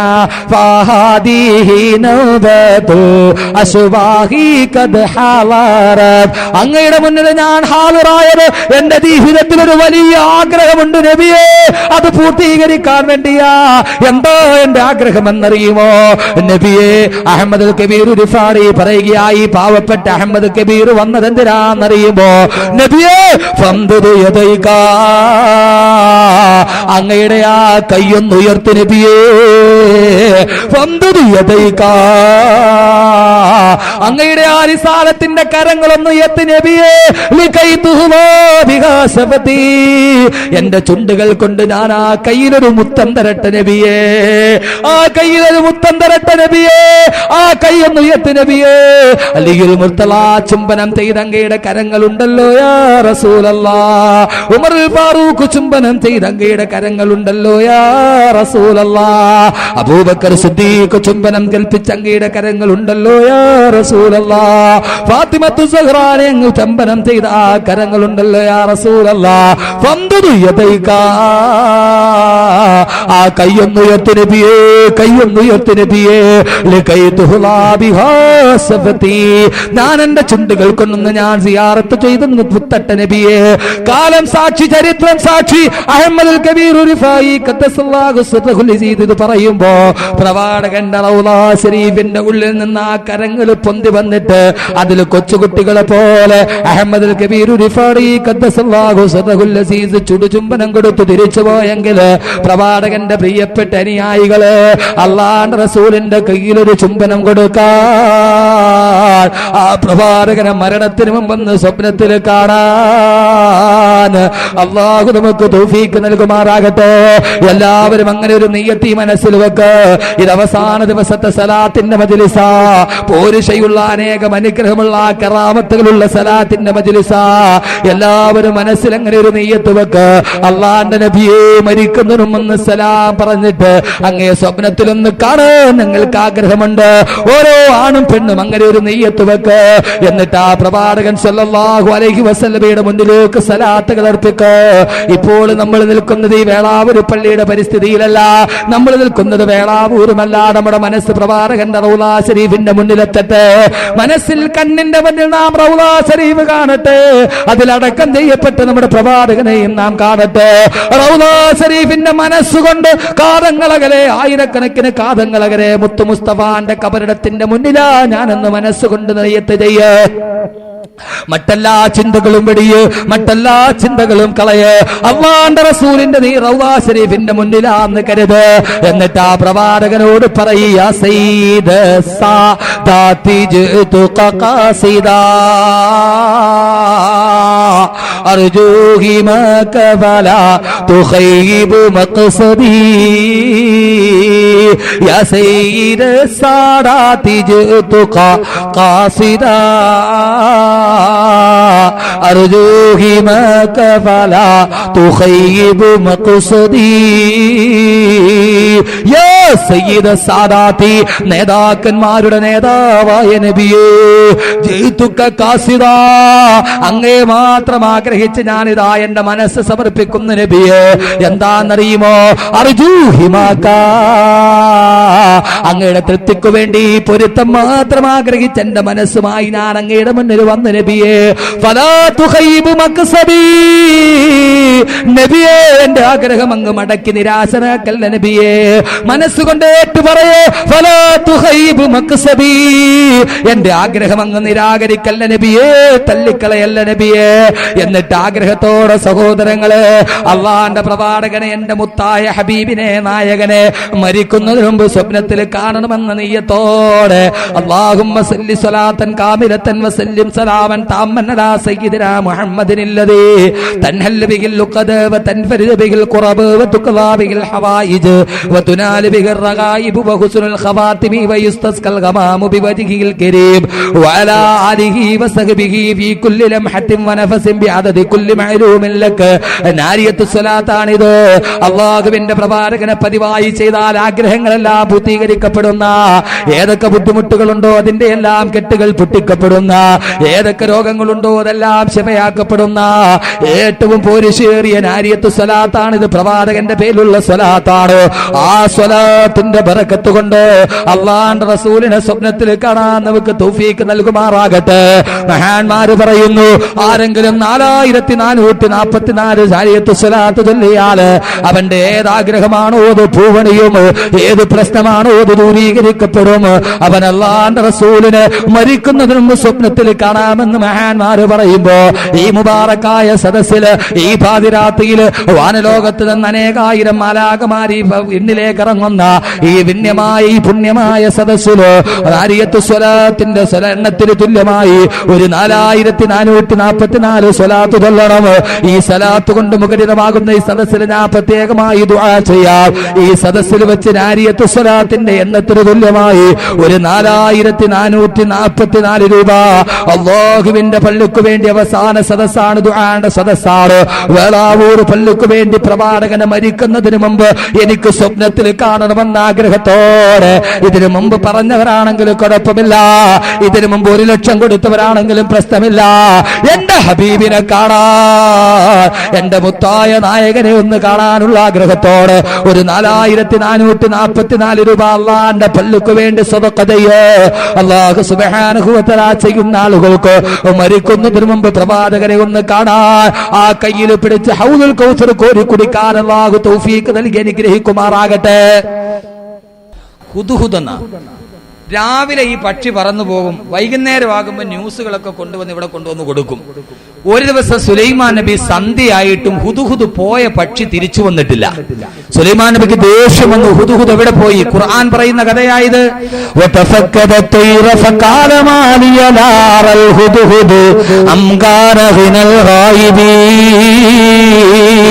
എവിടെ പോയി ഹുദ്ഹുദ്? ഹുദ്ഹുദിനെ കാണാനില്ലല്ലോ, സമയമായിട്ടും അതെന്തോ തിരിച്ചു വരാത്തത്? സുലൈമാൻ നബി ലോകം കൊണ്ട് വിറച്ചു. സുലൈമാൻ നബി പറയുന്നു, ഹുദ്ഹുദ് ഇങ്ങ് വരട്ടെ, അതിന് ഞാൻ നല്ല അടി കൊടുക്കുന്നുണ്ട്. ഔല അദ്ബഹന്നഹു ഔല യഅതിയന്നി ബിസുൽത്താനിൻ മുബീൻ. ഔല അദ്ബഹന്നഹു, ആ പക്ഷിയെ ഞാൻ അറുക്കാൻ പോവുകയാ, അനുസരണയില്ല, സമയത്ത് അത് തിരിച്ചു വരില്ല. സുലൈമാൻ നബി കോപം കൊണ്ട് ഇങ്ങനെ വിറക്കുമ്പോ ഹുദ്ഹുദിനെ കാണുന്നില്ല, ഇങ്ങ് വരട്ടെ, 2 അടി കൊടുക്കണം, ഇല്ലെങ്കിൽ പണ്ടാരത്തിൽ നിന്ന് അറുത്തിട്ടേ ഉള്ളൂ. ദേഷ്യത്തിൽ ഇങ്ങനെ നിൽക്കുമ്പോ ഖുർആൻ വീണ്ടും പറയുന്നു, ഒരൽപ്പം കഴിഞ്ഞപ്പോൾ ആകാശത്ത് ചിറകടി കേൾക്കുന്നു. ഹുദ്ഹുദ് എന്ന് പറയുന്ന സുലൈമാൻ നബിയുടെ മരം കൊത്തിയതാ ചിറകടിച്ച് പറന്നു വരുന്നു. വന്ന് ഹുദ്ഹുദ് പറയുന്നു, സുലൈമാൻ നബിയെ,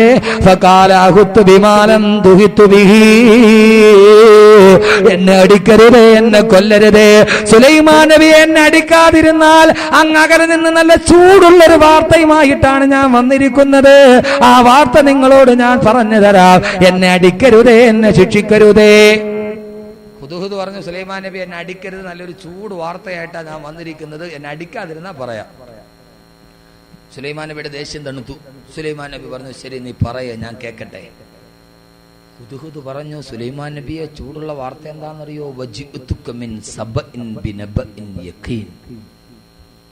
സുലൈമാൻ നബി ഒരു ചൂടുള്ള വാർത്ത. സുലൈമാൻ നബി അലൈഹി സ്വലാത്തു വസ്സലാം കാത് ചേർത്തു. എന്താണ്? പെണ്ണുങ്ങളെ പോലെ വൈകുന്നേരം ഒരു ഫിത്ന കോർണർ ഉണ്ടാവുമല്ലോ, അവിടെ ഫിത്ന പറയും. ഇല്ലെങ്കിൽ പള്ളിയുടെ ഫ്രണ്ടിൽ, എല്ലാ പള്ളിയുടെ ഫ്രണ്ടിലും ഉണ്ടാവും ഒരു ചെറിയ തിണ്ണ, MFBകൾ ഇരിക്കുന്ന സ്ഥലം. എല്ലാ പള്ളിയിലും കുറെ MFBകൾ ഉണ്ടാവും. MFB എന്ന് പറഞ്ഞാൽ മൗലവി ഫാദിൽ ബാക്കവി. ഇത് മസ്ജിദ് ഫിത്ന ബോർഡ്. ഈ MFB എന്ന് പറഞ്ഞാൽ മസ്ജിദ് ഫിത്ന ബോർഡ്. പള്ളിയുടെ സിറ്റ് ഔട്ട് ഇരിക്കും. ഉസ്താദ് നിസ്കാരം കഴിഞ്ഞ് ഇറങ്ങുമ്പോൾ ഒരു ഷെയ്ഖ് അടുത്ത ഷെയ്ഖിനോട് പറയും, കണ്ട അങ്ങേരുടെ തുണി കണ്ട നിര്യാണിയുടെ താഴെ കിടക്കണം. മസ്ജിദ് ഫിത്ന ബോർഡ്, പരദൂഷണ കമ്മിറ്റി, പച്ചിറച്ചി തിന്നൽ ജോലി. സുബൈ നിസ്കാരത്തിന് ഇറങ്ങും, ഇശാ നിസ്കാരം വരെ പച്ചിറച്ചി നിന്നിട്ട് കയറി പോകും. നിസ്കരിക്കണ പ്രതിഫലം മുഴുവൻ. ഞങ്ങളുടെ ഉസ്താദ് കോയ ഉസ്താദ്, അല്ലാഹു സുബ്ഹാനഹു വ തആല ആരോഗ്യത്തിൽ ദീർഘായുസ്സ് കൊടുക്കട്ടെ, ഉസ്താദ് പറയാറുണ്ട്, ചില ആളുകൾ സുബൈക്ക് നിസ്കരിക്കാൻ വരും, നല്ല വെളുപ്പാൻ കാലത്ത് നിസ്കരിക്കാൻ വന്നിട്ട് ആ പ്രതിഫലം നിസ്കരിക്കാൻ വന്ന ആളുകൾക്ക് മുഴുവൻ കൊടുത്തിട്ട് അവരൊന്നുമില്ലാതെ കയറി പോകും. പരദൂഷണം പറഞ്ഞു. സഹോദരങ്ങളെ, സുലൈമാൻ നബി പറഞ്ഞു, നീ ആ കാര്യം അങ്ങ് പറയേ. ഹുദുഹുദ് പറയാൻ തുടങ്ങിയ രഹസ്യം എന്താണെന്നറിയോ?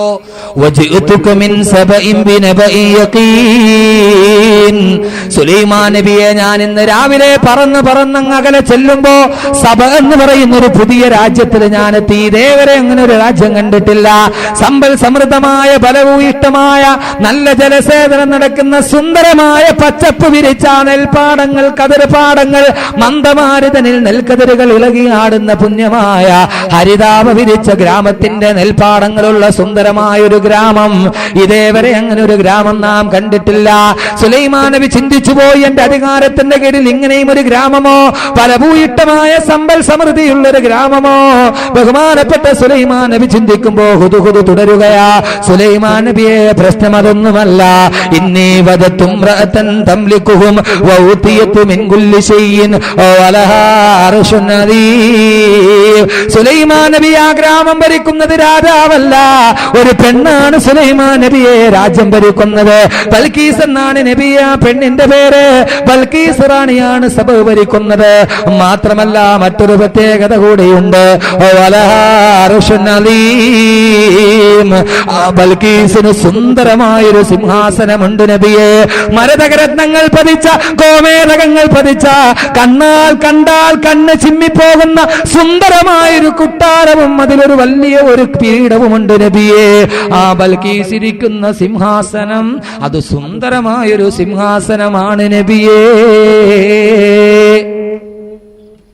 സുലൈമാൻ നബി അത്ഭുതപ്പെട്ടു പോയി. ബൽക്കീസ് എന്ന് പറയുന്ന ഒരു രാജ്ഞിയാ ഭരിക്കുക, അവളുടെ സിംഹാസനം അത് കണ്ടാ ഇതേപോലെ ഒരു സിംഹാസനം കണ്ടിട്ടില്ല.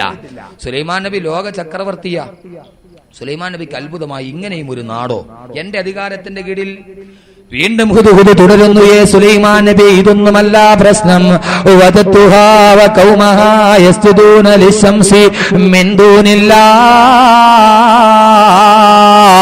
ആ പെണ്ണും ആ രാജ്ഞിയും അവിടുത്തെ നാട്ടുകാരും അല്ലാഹുവിനെ ആരാധിക്കാത്തവരാണ് നബിയെ. സൂര്യാരാധകരാണ് നബിയെ. അവർ അല്ലാഹുവിനെ അനുസരിക്കാത്തൊരു ജനതയാണ്. സുലൈമാൻ നബി അത്ഭുതപ്പെട്ടു പോയി. പ്രവാചകനായ എന്റെ കീഴിൽ അല്ലാഹുവിനെ അനുസരിക്കാത്ത സൂര്യനെ ആരാധിക്കും ഒരു സമൂഹമോ? അവരെ ദഅവത്ത് ചെയ്തേ മതിയാകൂ, പ്രബോധനം ചെയ്തേ മതിയാകൂ. തന്റെ കീഴിൽ ഇങ്ങനെ ഒരു ജനതയോ? സുലൈമാൻ നബി അലൈഹി സ്വലാത്തു വസ്സലാം തന്റെ രാജസദസ്സ് വിളിച്ചുകൂട്ടി. സുലൈമാൻ നബി അലൈഹി സ്വലാത്തു വസ്സലാം തന്റെ രാജസദസ്സ് വിളിച്ചുകൂട്ടി. ബഹുമാനപ്പെട്ട സുലൈമാൻ നബി അലൈഹി സ്വലാത്തു വസ്സലാം എന്നിട്ട് ആ ഹുദുഹുദിനോട് പറയുന്നു, ഹുദുഹുദ്, നിനക്ക് ഞാനൊരു കത്തെഴുതി തരാം. ആ കത്ത് നീ ബൽക്കീസിന് കൊടുക്ക്. സുലൈമാൻ നബി ഒരു കത്തെഴുതി. ഇന്നഹു മിൻ സുലൈമാന വ ഇന്നഹു ബിസ്മില്ലാഹിർ റഹ്മാനിർ റഹീം. പരമകാരുണ്യകനും പരമദയാലുവുമായ അല്ലാഹുവിന്റെ നാമത്തിൽ സുലൈമാൻ നബി എഴുതുന്ന കത്താണിത് ബൽക്കീസ് റാണിക്ക്. അല്ലാ തഅലു അലയ്യ വഅതൂനി മുസ്ലിമീൻ. എത്രയും പെട്ടെന്ന് മുസ്ലിമായിട്ട് നീ ഞങ്ങളുടെ മുന്നിലെത്തണം, എന്റെ മുന്നിലെത്തണം. അന്ത്യശാസനവുമായിട്ട്